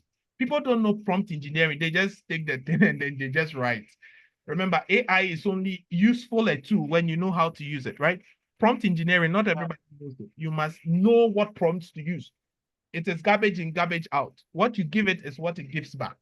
Do you understand? So you can gather models, and then just like I taught you, you know, for each model, you describe it to the AI. The AI will break it into those 4 or 5 areas I gave you. Then you use that to learn. So if you go to the exam, it doesn't matter where the question comes from. You are there. Do you understand? That is what we call learning smart. If you learn hard, right? If you have noticed, most people who are even the big businessmen in the world, who are rich and who are successful, are not even smart as we are. Have you noticed? They are not perfectionists as we are. And they are succeeding. Yes, because they are working smart and not hard. Yes, hard work will be talented any day, any time. But the thing is that it is not always hard work. For instance, learning is not about hard work. That is why the biggest professor is not the richest man in the world. That is why you see driving the biggest car, and they don't say that, oh, see, this guy went to school. We start attaching, oh, this guy is a fraudster, or this guy is Sakawa. We have never attributed success to school before. Have you noticed? Yeah. So it tells you something, that sometimes it's about working smart, especially with the kind of education we are in. Accounting and finance is one of the most lucrative industries.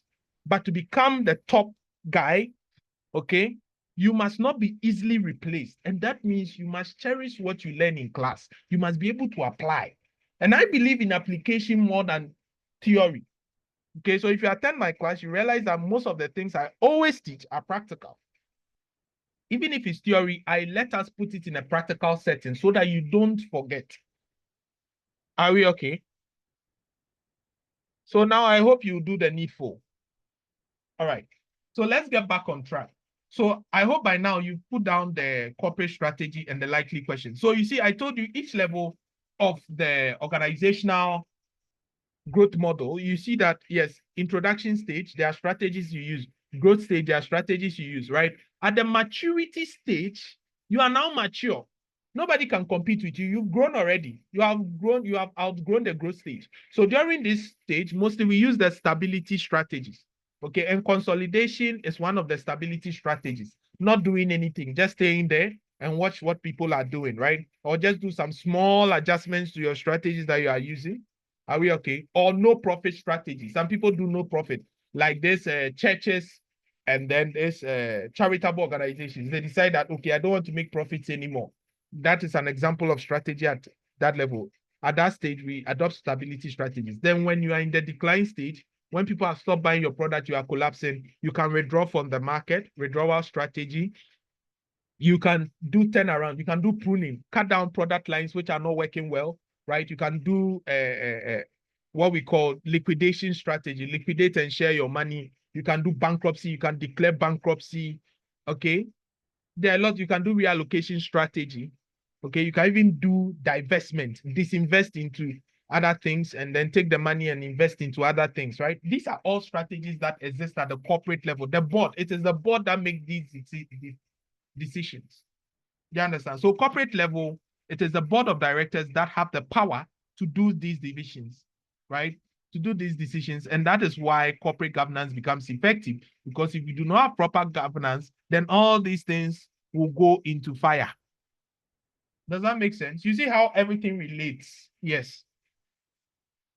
Because even this growth that we want to grow, whether with our own resources or with someone else's resources, it comes with money, true or false? Investment comes with money.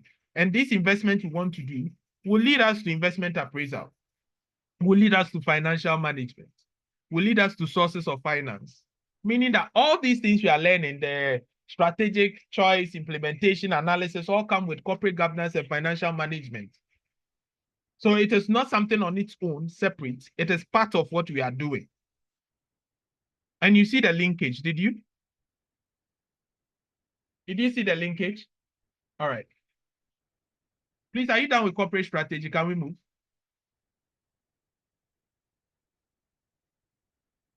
Can we move? Please. Can we move? Yes, sir. All right. So we've seen corporate strategy. Now the next area, I believe, let me write on a clear board. All right. So we have seen corporate strategy. Now let's come to business strategy. Now, when it comes to business strategy is where we have seen where we want to go, what kind of businesses we want to go into. Okay, but the thing is, how do we compete? Do you understand? How do you compete? Yes, we want to go into restaurant business. How do we compete? That is business strategy. Is that okay? So in your syllabus, business strategy is about competition. So we call it competitive what? Strategies. Please, are you guys following? Write it down. No, just giving you everything that you need. We call it competitive strategies. And these competitive strategies, we have some models you must understand. The first is what? The Porter's generic strategies. Now, the generic strategies are generic because they are general strategies that every business who wants to compete uses, right?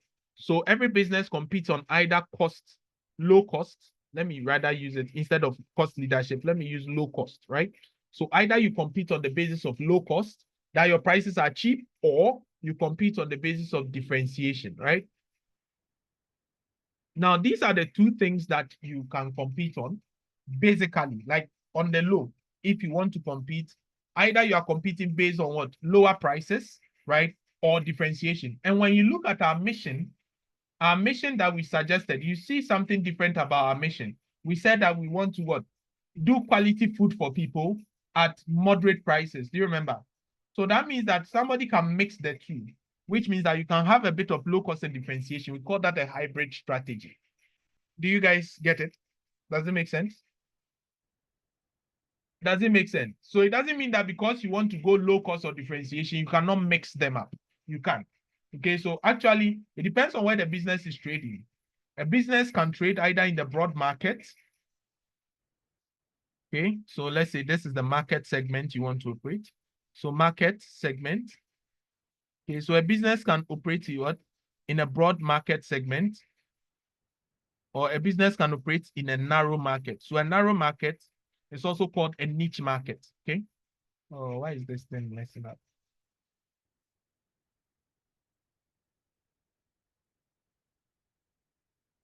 Okay. A narrow market is also known as what? A niche market. So in a broad market, you can decide to go low cost or you can decide to go differentiation, right?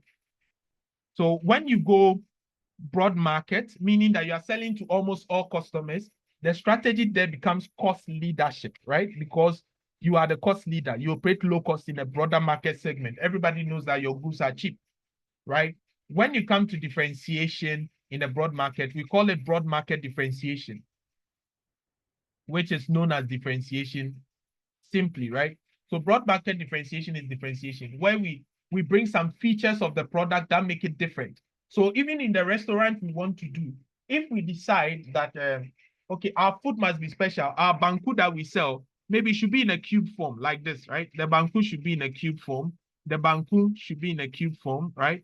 Which is different from what everybody does, the ball type of banku. This is innovation.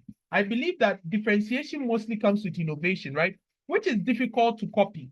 So if your differentiation is so different that people cannot copy, it creates competitive advantage. If your cost leadership has been managed so well that you cannot, like people cannot copy you, or even if they have to do it, they have to incur more cost, it means that you can get competitive advantage. Does that make sense? So for instance, this cost leadership can be created by what we call economies of scale. Economies of scale, which is what? How you are produced to get a lower cost per unit, right? Or economies of scope, which means that you have so many different product lines that even if you price something cheaper, you don't lose. Does that make sense? So these two things mostly account for people having what? This cost leadership. And anytime you want to do strategies now in your exam, these things will be popping up day in, day out, every night. questions will be coming just like that. It will be flowing like water. Are you following? I hope gradually you are getting there. You are not in the dark anymore. I'm just giving you what you should be expecting every day, and every day they'll be there. So even if you decide to write the following diets, it's still the same things they're going to ask you until the next 5 years, right? These are the same things that will be coming. All right. So in the narrow market, we say what? It's a niche market. It means that you don't want to focus on the whole market, but just a specific portion. So for instance, if I look at the ICA market, let's apply this thing we are learning. If I look at the whole ICA market, right, it's very broad, but maybe I want to focus on only those in Accra, right? That is a niche market, a small market. Even in Accra, maybe I want to focus on only those in Kwabenya. Do you understand? So it's like I'm niching down and niching down and niching down. That is a niche strategy. So I can still focus on those in Kwabenya, but then I'll do ICA courses at the cheapest prices. True or false? Are they lie? Meaning, what kind of strategy am I applying? Am I going low cost or I'm going differentiation? Low cost. Low cost in a niche market, right? So anytime you do niching, we call it focus strategy. You are focusing on a specific niche. So it means that if I want to this is a very broad market, I still niche down to Accra and decided to focus on only Kwabenya, right? And even in Kwabenya, I can focus on those who are old. You see, you can keep niching and niching and niching down, right? So that one, we call it a cost focus strategy because you have just focused on what? On low cost, but what? In a particular niche, instead of selling to everyone doing ICA in Ghana. Now, I can still do ICA to the people in Kwabenya, specifically old people, but then I'm going to use latest technologies that people have not seen before. I'm going to use AI to teach old people. I'm going to do a class where old people can be tested by a robot, right? And then simulations and check their health and BP and everything, right? You see, this thing, nobody has done it before, and give people free Wi-Fi when they visit me. You see, these things, are there no innovations? Do you see them anywhere? No. Meaning that, yes, still, I am trying to what? I am trying to niche down, but now it is on what? My focus is on what? It is now on what? Differentiation. Differentiation. So that now becomes what? A differentiating focus, right? But somebody can combine all these things together with a cheap price. But remember, it may also come at a cost to you because some of these things are expensive. So if you want to go cheap prices, then that means your raw materials and other things should have been negotiated better with suppliers. You should have come with cheaper labor so that you don't incur enough so much cost with it, right? That means it should start with your value chain. Assuming you want to sell low, that means you should have negotiated better raw material prices. You should have negotiated better labor costs, right? Or labor rates with HR. You should have used cheaper technology, but expensive, all right? Well maintained, which will not get spoiled earlier and all that, right? So the whole thing is that your value chain must be effective for these strategies to work well. Is that okay? There's a reason why this one, I didn't just mention it, but I went into it for you because it's very important, right? As part of your business strategy or your competitive strategy. Now, let's go forward.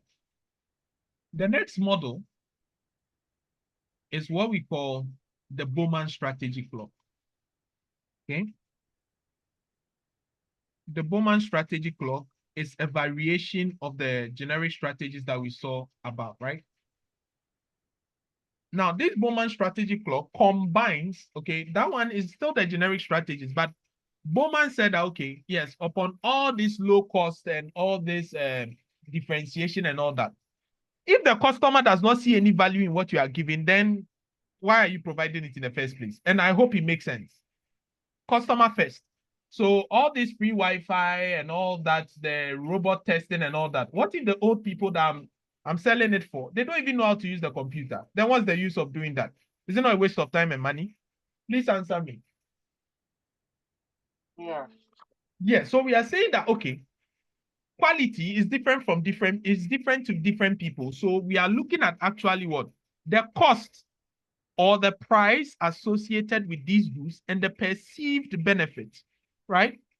The perceived benefit that the customer wants or the value the customer is what? Expecting to get, right?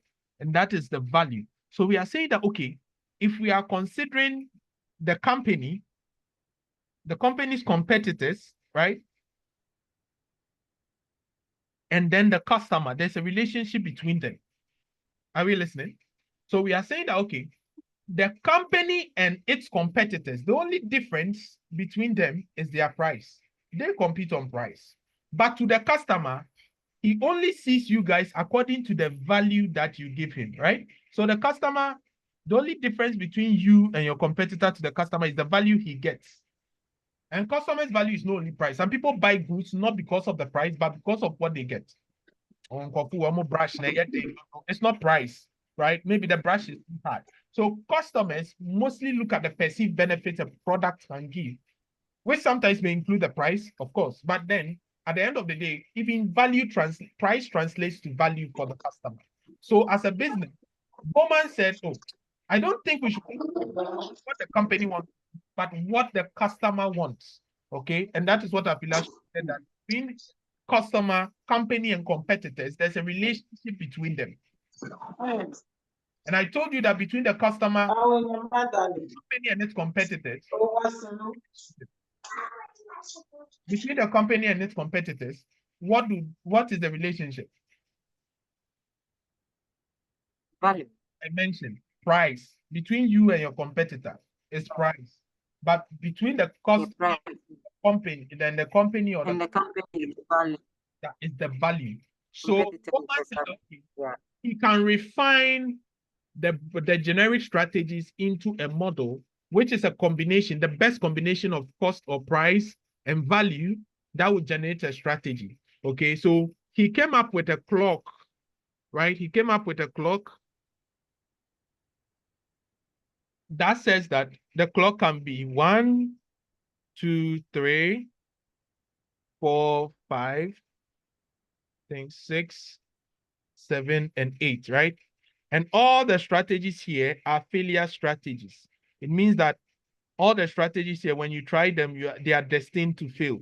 Okay, why? Because the benefits are more than the cost. So the whole thing is that he is saying that, okay, you can gain competitive advantage when the perceived benefits, okay, the perceived benefit you are getting is more than the cost, okay, or the price, or the perceived benefits you are giving the person is a little lower than the cost, or is equal to the cost, or the perceived benefit is and the costs are not so different, right? Or the cost is lower than the perceived benefit. But anytime your cost is more than the perceived benefit you are getting, nobody will buy. Assuming you are paying so much for something that is worth less, are you going to pay for it? Oh, please answer me. You are paying more for something worth less. Are you going to pay for it? No. No. Anytime you go with those strategies, they are called failure strategies. Okay, so here we are saying that, okay, the person goes with what? Low price and low benefit, right? Low perceived benefit. Here he goes with what? Medium sort of price, or low price and medium benefit, right? So let me call it low price and some medium benefits, right? So mostly this one, we call it what? Where the thing is not necessarily inferior, but the price is very low and the people understand why it's low. So we call it low frills pricing, right? This one, we call it low cost. Okay. Then you have somebody which mixes both of them, right? So this is where you have some medium price and you have some medium what? Medium perceived benefit, right? So we call this mostly a hybrid strategy, okay? Which is a mixture of cost and then what? Differentiation. Then we have here where we have what? High benefits, and also, and maybe medium cost in some way, right? High benefit, medium cost. So this is an example of what we call what? Differentiation strategy, okay? And then we have what? High benefit, high cost. So high benefit and high cost, we call this a focus differentiation strategy, right? We usually call that focus differentiation. What is this? So that's focus differentiation, which is high price, high benefit, right? Focus differentiation. So you see, he is saying that, okay, apart from the strategies destined for failure, you can work on what? Your your price and then the benefit that goes with the price to achieve. So any business that will succeed from 1 through to 5. But if you start with 6 down to 8, you are destined to fail. And this model can pop up with a scenario. It will pick from the scenario, or it will come from the generic strategist point of view. Do you understand? So even within the market, still as part of business strategy, the next model, you see, I'm just giving you model, is strategic positioning. Okay, so the next model is strategic positioning. And there are 6 principles of strategic positioning. And this thing, it keeps popping up. So these 6 principles of strategic positioning, how you position yourself in the market, you have to know it by heart. Okay? That's by Michael Porter. Then you have to know market position strategies. Okay, market position. So in the market, it is either you're a market leader, you're a market challenger, you're a market follower, or you are a nicher. You are minding your own business, right? So the leader is the one who is ahead of the market. For instance, in the telecom industry, we have MTN. Then there's somebody who is always following the leader, like Telecel, right? Then there's a follower who is just following. Then there's somebody who is minding his own business. He has just focused on a group of people and he's doing his work, right? So market position is also important to know the various positions that these organizations are taking in the environment, right? Then also one last thing is to understand the concept of what lock-in strategies, right? You understand lock-in strategies, hyper competition strategies, right? So when it comes to corporate strategic competition, okay, these are the models that you must understand. When you know these models, I believe you should be fine. There's nothing that will ask outside this because it's always around this area. Okay, so that was business strategy. Have you written it down? So we have the generic strategies, we have the Bowman strategy clock, and these other areas. Have you written it down?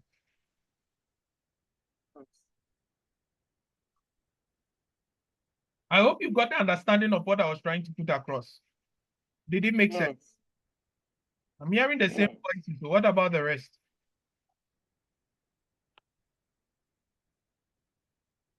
What about the rest? It's question time. Let me get some water.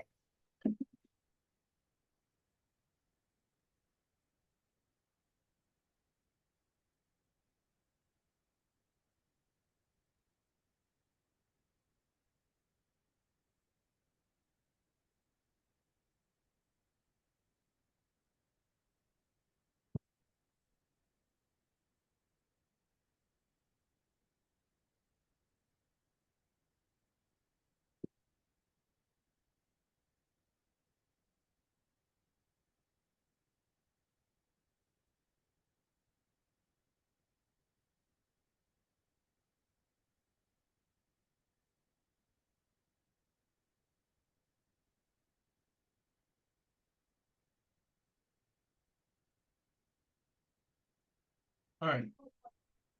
So it's question time. I'm waiting for your questions. So we saw 3 levels of strategy, right? And we've seen each level and what it entails. Now we come to functional strategy, right? And functional strategy are just what?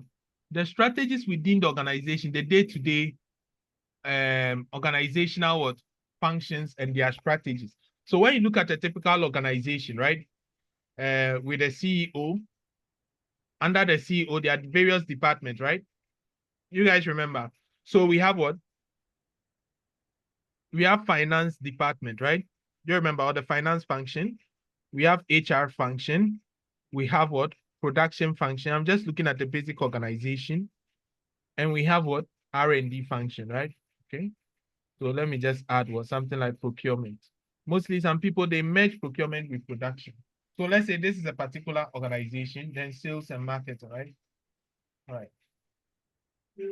Sales and marketing. Now look, each particular department has its own strategies, right?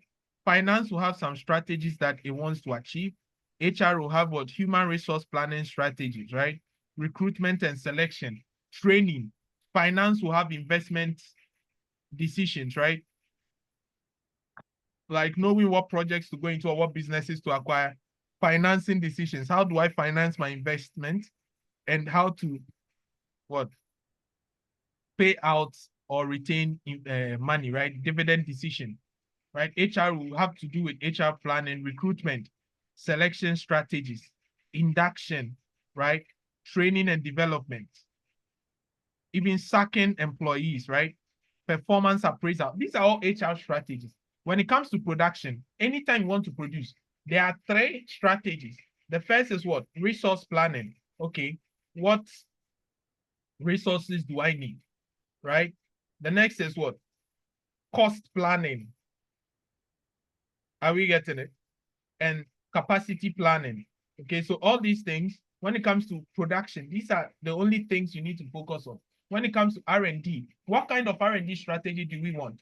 We must be innovative, right? So R&D comes with innovation, innovation planning. What R&D? How do we want that R&D? Should it be a percentage of our revenue? Should it be like constant R&D as a percentage of something? Should it be something that we always do? Procurement, sourcing strategies, right? Do I buy from one supplier? Okay, so is it single sourcing? Is it multiple sourcing? Is it parallel sourcing? Do I have to use committee sourcing and tendering? It depends. Sales and marketing, right? The 4 P's of marketing. If it's goods, you are looking at what? You are looking at even using the ANSOP's matrix, right? All these things are there. Marketing is now a key area because now the integration of IT comes with digital marketing. You'll be learning things around customer relationship management, right? As part of what? Marketing, right? And then the digital IT strategies like e-commerce and e-business, they are all part of marketing now, okay, in your syllabus. So if you go to the exam now, I think the paper will be very simple, but if you're a student who knows exactly what to do or knows exactly the particular areas that they are going to examine in the syllabus, you will be fine, okay, because these are necessary areas that you have to have on your toolkit, right?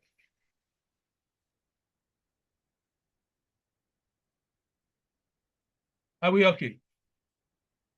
I believe we are okay with the different levels of strategy. Yeah. All right. Any questions so far, or we proceed? Shall we proceed? Yeah, so But the questions are not coming on. It's the questions that the speed. So I think the speed is too much for some of us. Some of us are new in this end.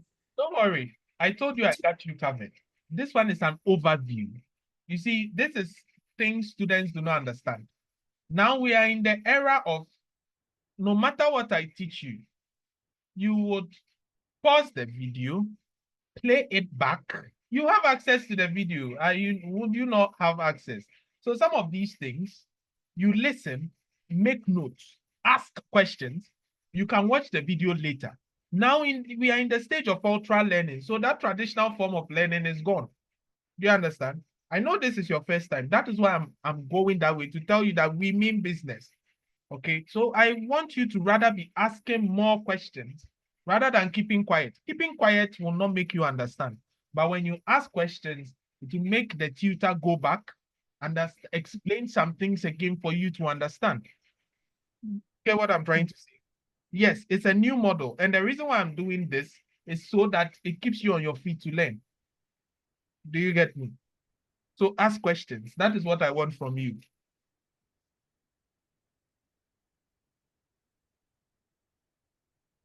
And the video will definitely be shared, so you can play it, go back, go forward, stop it, and so on and so forth. When I'm teaching, I assume that no one has done it. That's why I started from scratch to talk about what strategy is. I came to tell you everything. So I don't assume anybody has done this course, so don't get me wrong. Just because you have people who have written it before does not mean I'm looking at it as if you've done it before. No. I'm taking it from scratch. But yes, I've upped the speed a little because I want us to cover a lot of things. Okay, so that when we start taking cases, they'll now make sense to you. Because if I end up doing the theory completely, it means you will not go and read. Because I've done it. And I don't want you to be complacent. So I speed up a little so that you will now go into the textbook and read more. Do you get my strategy?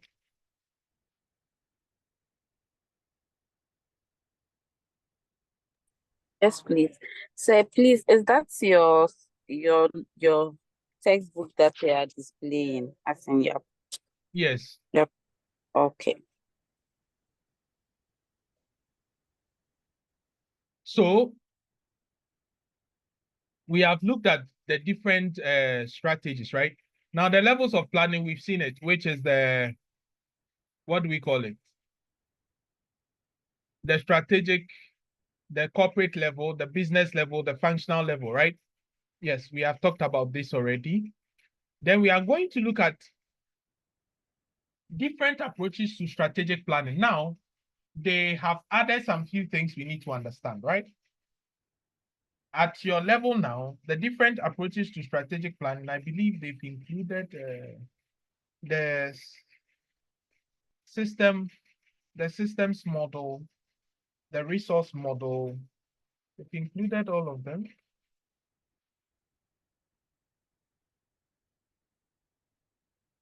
Which is new. I mean, they've not examined it before. It wasn't in the old syllabus. Okay. This is completely new.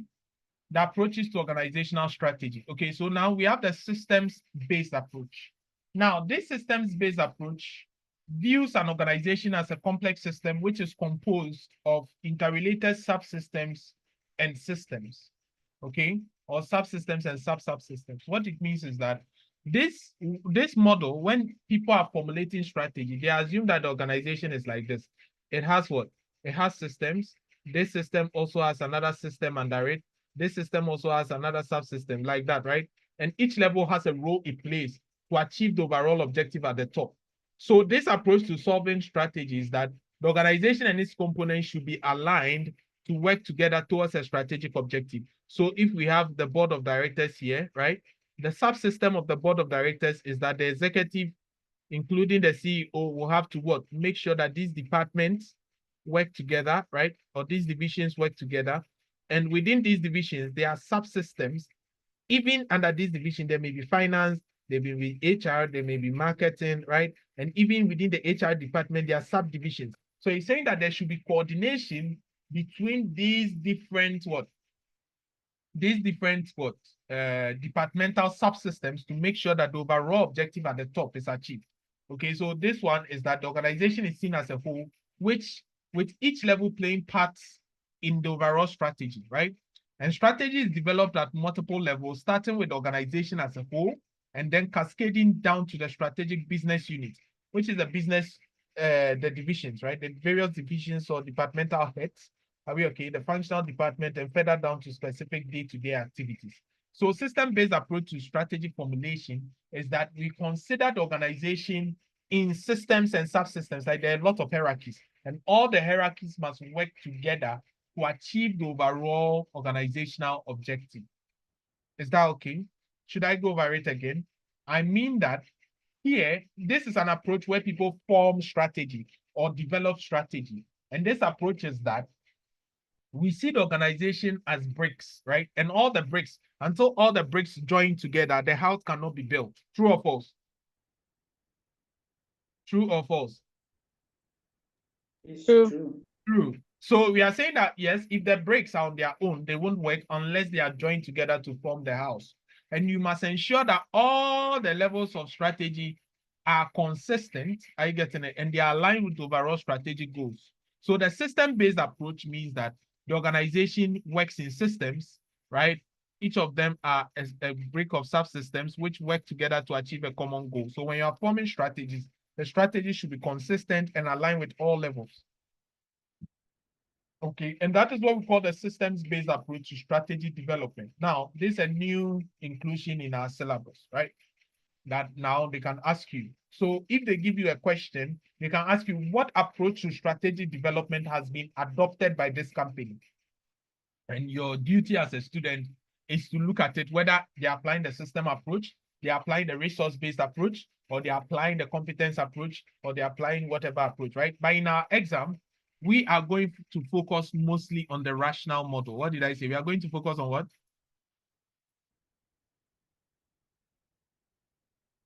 So we The are rational. the rational model. So the rational model is what brought the strategic analysis, strategic choice, and strategic implementation. This is the rational model. It's a logical step-by-step model, right? From the top, which helps us to what? Analyze strategy, make choices, and implement them, right? That is why we call them what? The rational model, right? It's a logical step-by-step model. Okay, that's what we use in our exam, but you need to know the other ways. So assuming a case tells you this person is using this way to formulate strategy, you can easily tell us what kind of strategy the person is what implementing. I hope that makes sense. All right. So that was the system-based approach. Who can summarize it for us? Who can summarize the system-based approach for us?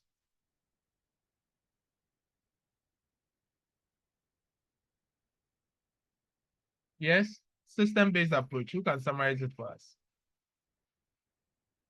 To strategy formulation.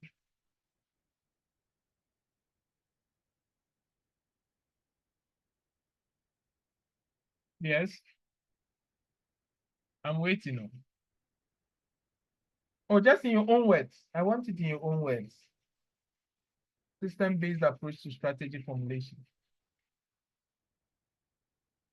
Anyone? Anyone?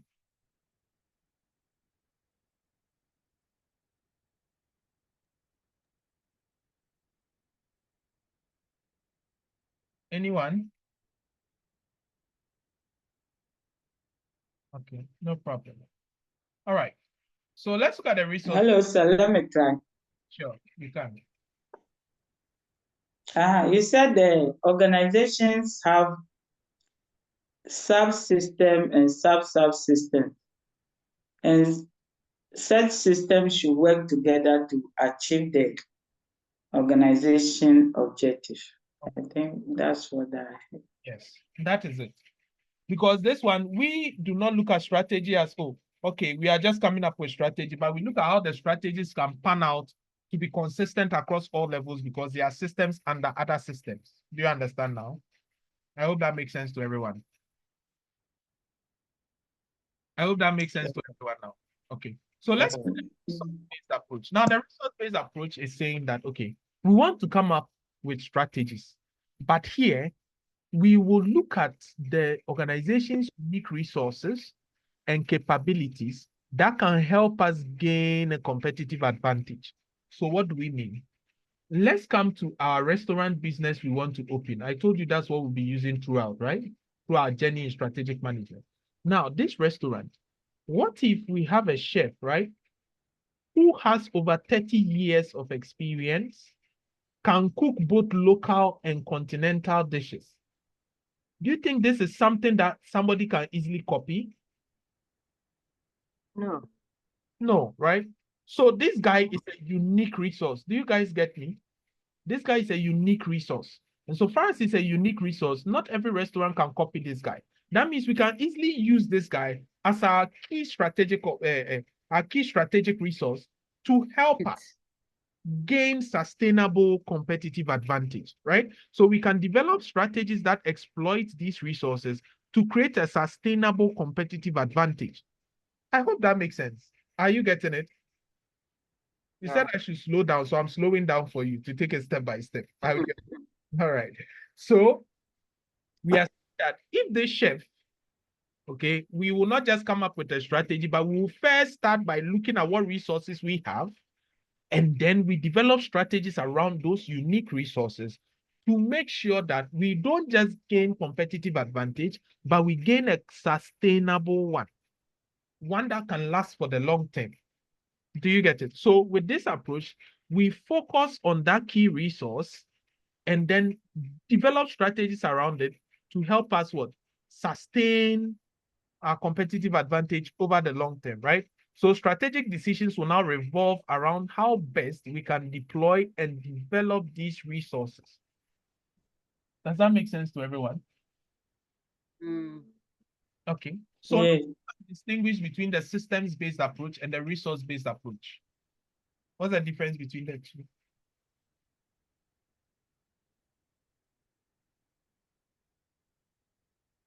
What's the difference between the two? The resource base focuses on the unique resources that we have and our capabilities to gain a sustainable advantages over our competitors. Okay. And the system-based approach?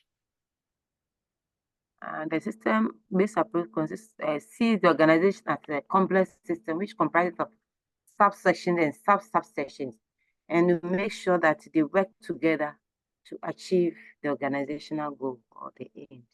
All right, that is it. So when you go to every organization, the organization must have resources and skills to use those resources, right? Now, the resources, if a resource can be copied, can be easily copied, meaning everybody in that organization can use that resource, then it is a basic resource, right? Or another word you see people use are threshold resources, right? Now, if you have a skill that everybody can copy or can use, it's a threshold competence. Now, if it cannot be copied, then it is a unique resource, and that's what we are looking for under the resource model. If you are looking at competence model, then you are looking at core competencies, right? Competencies that people cannot copy. This is what we call the resource and competence matrix, right? So anytime you are doing things within your internal environment or within the organization, you have to look at your resources and then what? Your competencies. Actually, basic resources plus threshold competencies give us what? Threshold capabilities, okay? When I say threshold capabilities, it means that these are the basic capabilities that anybody who wants to go into that particular business must have before he can go into that business. Then we have unique resources and core competencies will lead to strategic capabilities, right? So strategic capabilities are the capabilities that we want to sustain competitive advantage. So strategic capabilities are the capabilities that normally you see in a question, and we call them strengths. So you see strengths and weaknesses. They say do SWOT analysis.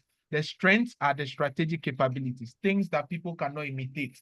If you have something somebody can imitate, then it's not your strength, right? Because somebody can imitate it. Does that make sense? So if you are doing SWOT analysis, for instance, you come there, but I just wanted you to know that when we are now formulating strategy, we can look at it from systems or we can look at it from resources and competencies as we are looking at it now. Does that make sense now? I hope I didn't go so fast. You understand it? Do you get it? Fabio. Yes, please. Hello.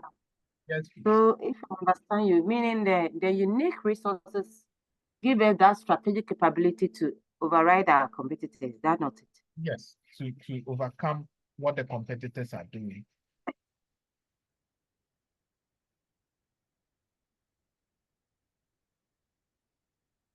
I hope everybody is okay.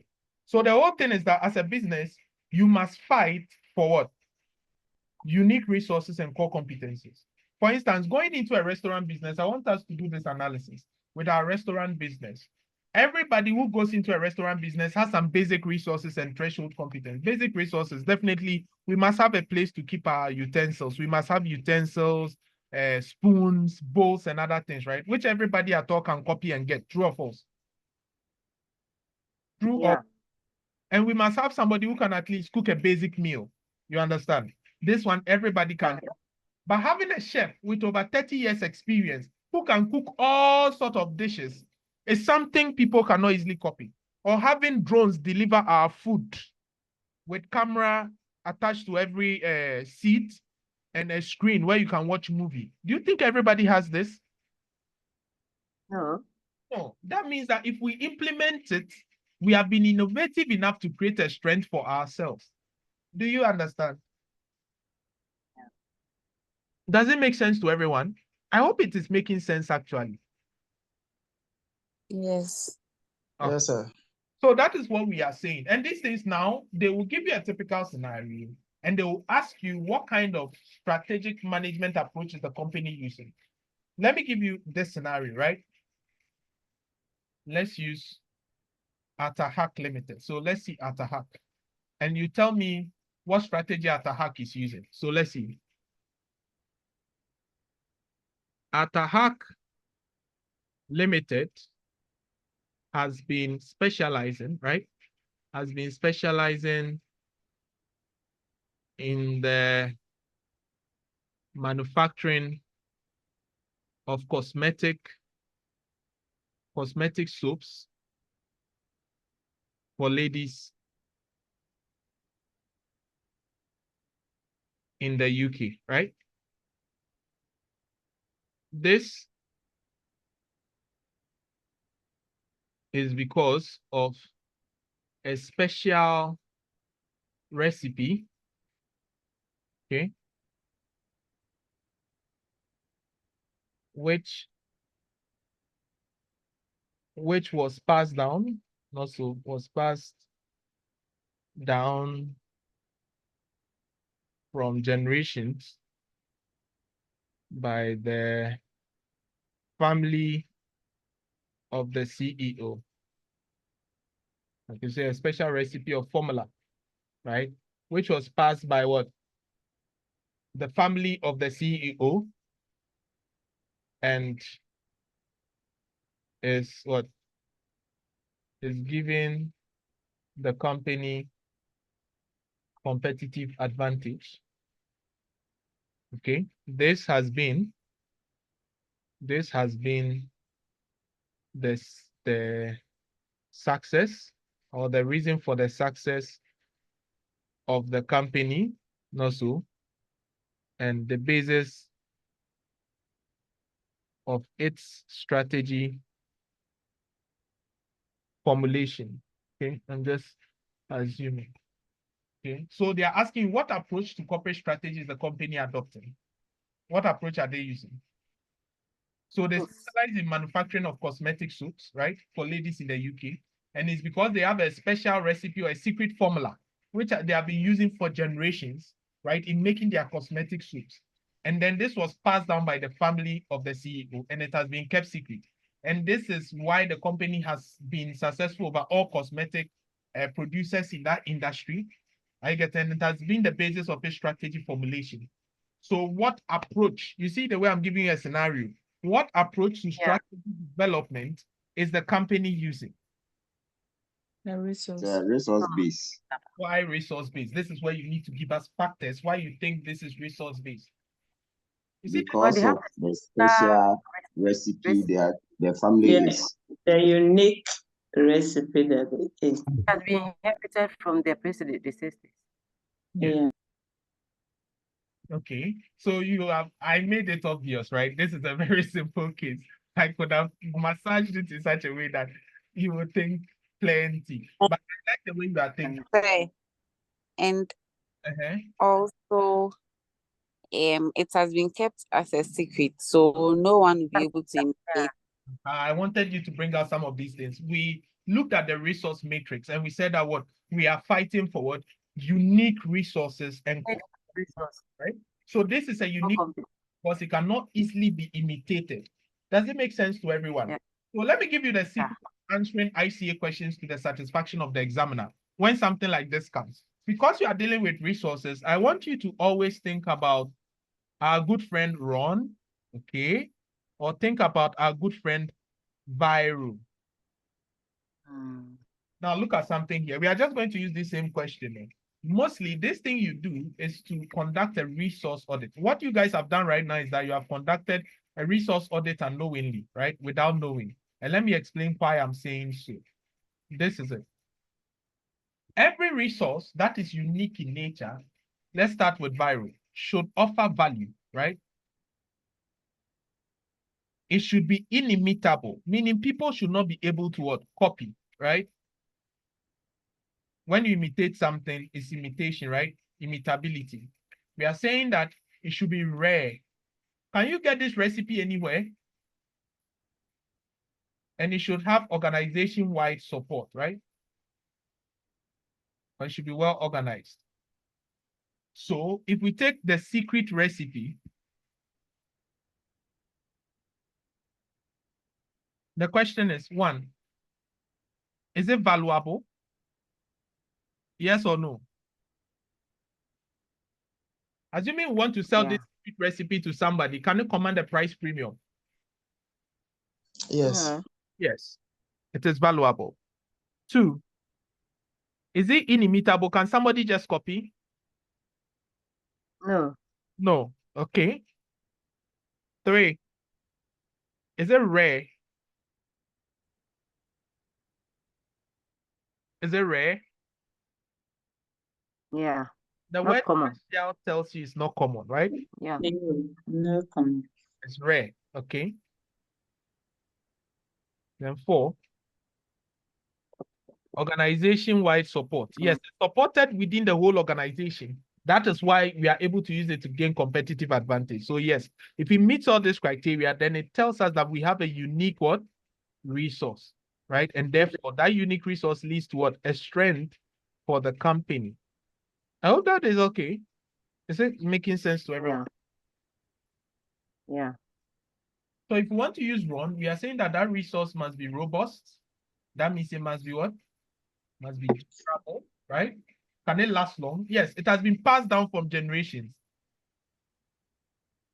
So is it robust? Is it robust? Yeah. No, robust Yeah. has to do with durability, doesn't last long. And something that has been passed down from your family, your ancestors, is it not robust? It is.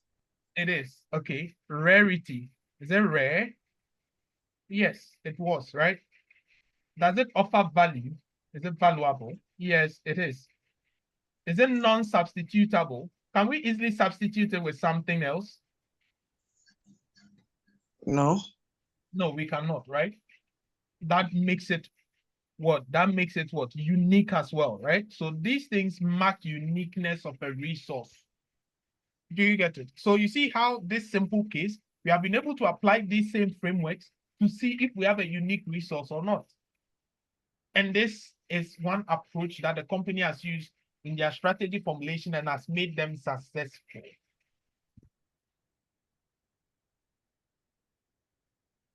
I hope that is okay. That's Yeah.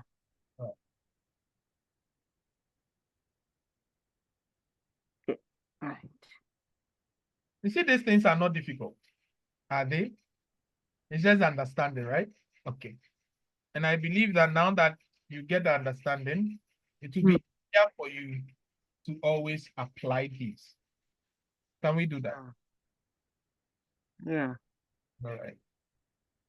Okay. So, without wasting much time, let's dive into the other ones. Then I believe that will be the first session. Tomorrow, we will dive into ethics, culture, sustainability, corporate social responsibility, IT. Then we are done. All right. So we have seen the resource-based approach. Now let's look at the core competence-based approach. Now with the core competence-based approach, let me increase this a little. Now with the core competence-based approach, this approach emphasizes building. Look, we are forming strategy, but our focus is on building and leveraging the core competencies of the organization, okay? Looking at the distinctive strengths that enable the organization to deliver unique value to the customers. So now this question is for you guys. In our restaurant business, what is the key skill that we think that we can have, which is going to deliver value to customers such that they will stick with us and they will not go to our competitors, right? So we must identify the particular skill, what we can do best compared to what our competitors can give that can make us distinct. Here we are looking at skills, not resources. What can we do? We are operating this restaurant together. Yes, my people, we are the owners of this restaurant. It should be interactive, not only me. I can't manage this business alone. Please help me, okay? So let's see. Okay, so as our mission stated that we want to have an international taste. So one of the skills should be that the food that we're preparing should have that unique taste, which other restaurants will not be able to imitate. Okay, so how can we have unique taste that people will not imitate? That is the how that I'm looking for. How? What should we do?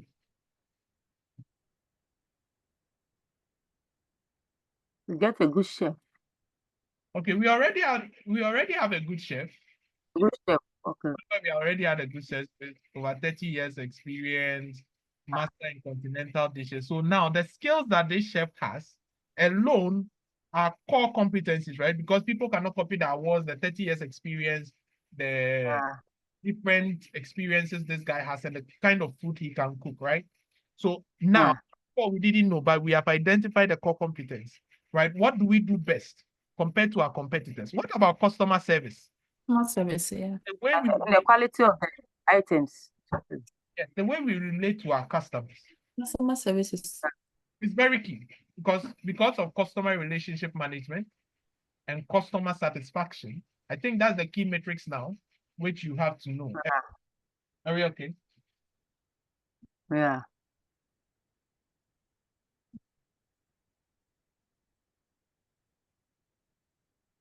So once we identify the core competencies, which are the core skills we need, right?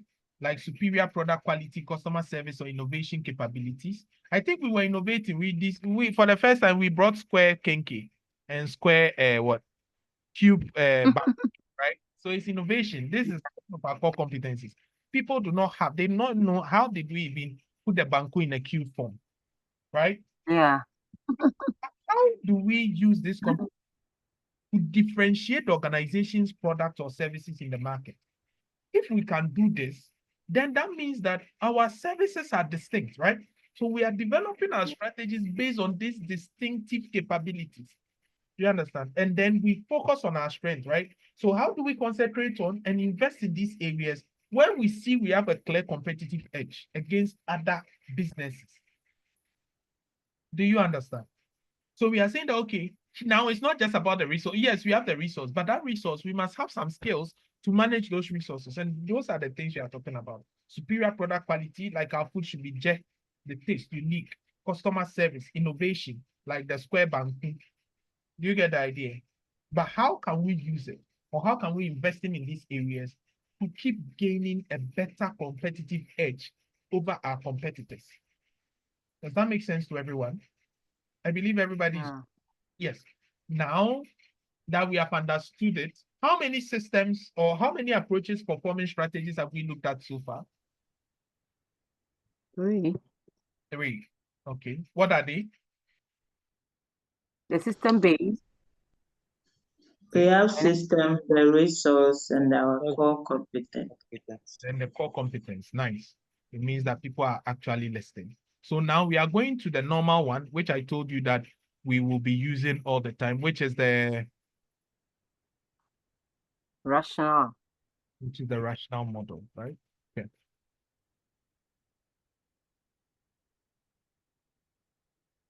Which is the rational model. All right. I mean, I'm looking for some questions.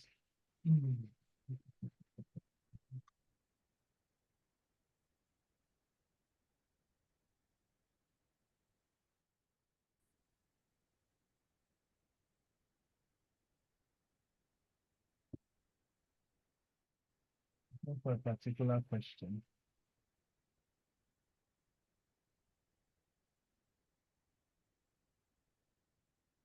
All right. So let me. Why is this thing acting like this? Okay. So the rational model is a formal top-down method. When we say top-down, from the board of directors down to the lowest level, right? That involves a systematic process of what? Instead of analysis, decision-making, implementation, and evaluation, I'll use analysis, choice, implementation, and what? And evaluation. Do you get the idea? So we know that this is what we have been learning in our exam, true or false? That means our exam focuses on the rational model or the rational approach to strategy. Do you get it? Yeah. So the rational model, there's a structured planning process. That means there's a formal strategic plan, which we develop typically covering a medium to long-term period. There's an analysis and review, right? That's where we do our extensive external and internal analysis to identify opportunities and threats, as well as our strengths and weaknesses, which ends up in a SWOT analysis, right? Then we select the best strategies from our available options based on thorough analysis. Then we implement and control, right? So we do detailed planning for the implementation of these chosen strategies, followed by regular monitoring and evaluation of the progress. And this is the steps of strategy we looked at before, right? For analysis, implementation, analysis, choice and implementation and evaluation, right? That is the rational model. It follows a logical step-by-step model from the top down. Do you understand? Does it make sense? I hope that makes sense. Yes. All right. Now, the last one I want us to talk about is the adaptive or emergent approach to strategy development. Now, the adaptive or emergent strategy approach focuses on flexibility and responsiveness to changing circumstances. Now, this allows an organization to adapt its strategy as new opportunities or threats emerge. So this means that, okay, most of the time there's no formal plan, or there was a plan, right? But because of COVID or because of something happening, we have to change or adapt immediately. Do you get the structure? So, okay, we were cooking round banku for people. Then all of a sudden something happened, and then it seems that people really like the show we do because of the football we show at the restaurant. So we decided to switch to make it a cinema. You get the idea? Because people were not buying the food. So this is an example of emergent strategy. We were doing something, then something happened, and immediately we had to switch. Do you get the idea? Does it make sense? So we adapted strategy. Yes, sir. Adjust our strategy as new opportunities and threats emerge. So as we are doing it, we see that, oh, online delivery is becoming very lucrative, or online delivery will help us. So immediately we switch, and then we go online too. So that's an example of adaptive or emergent strategy. So unlike the rational approach, there's no detailed long-term plan. Sometimes there is, but we set objectives and remain flexible. So this one is flexibility and responsiveness. That is it. So my strategy will not be rigid, but I can modify it as and when I go.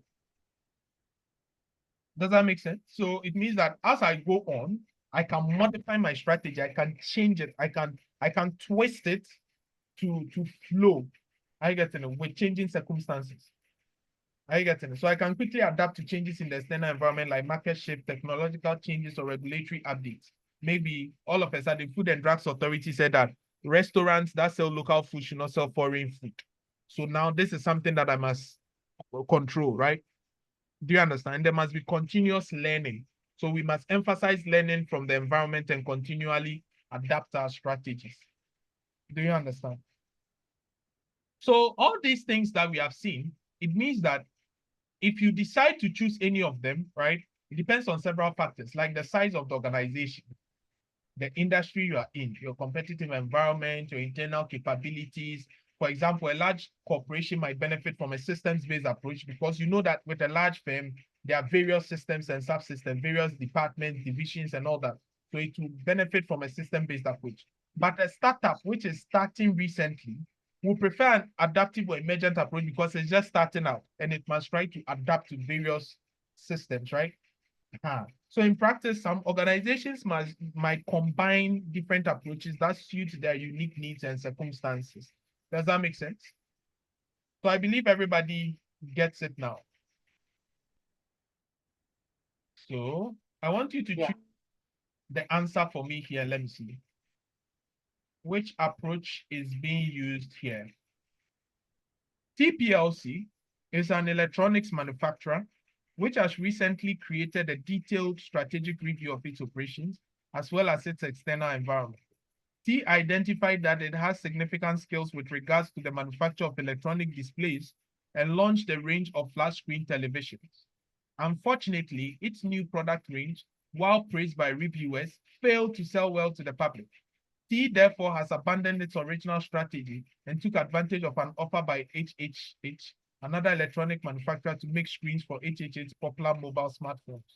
Which approach to the strategy is closer or is closest to that adopted by T when accepting HHH's offer? Is it emergent or rational? Emergent. Yes. Emergent. Hey, obviously emergent. Why not rational? You didn't give me reasons. You are just saying emergent. And I'm also saying why not rational? So prove me wrong. Okay, rational is a top-down approach, while emergence gives room for adaptation. Okay, so with the case that we have given, why would you consider it emergent or rational? Give me why. It's the why I want. You haven't told me why.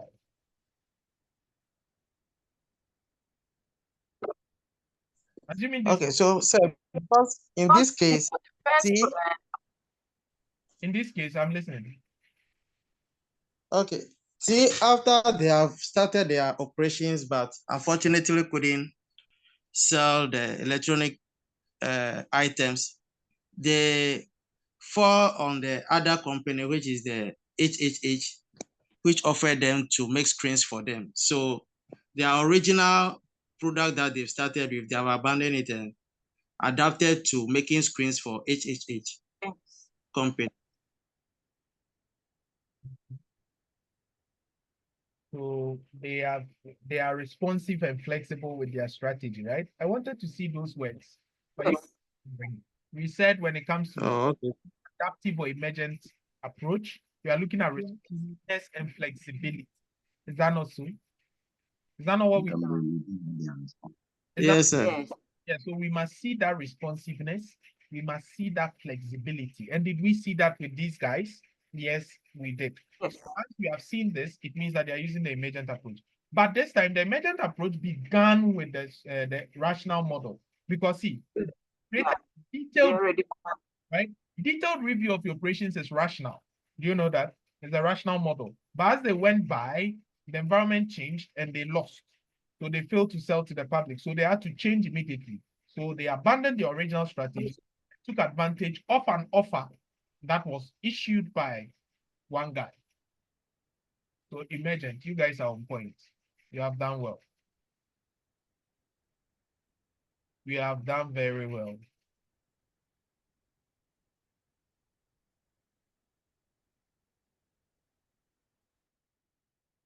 At the initial stage, it was using the rationale. Yeah. And as time goes on, these changes, then it just moved. All right. You guys, you have done very well.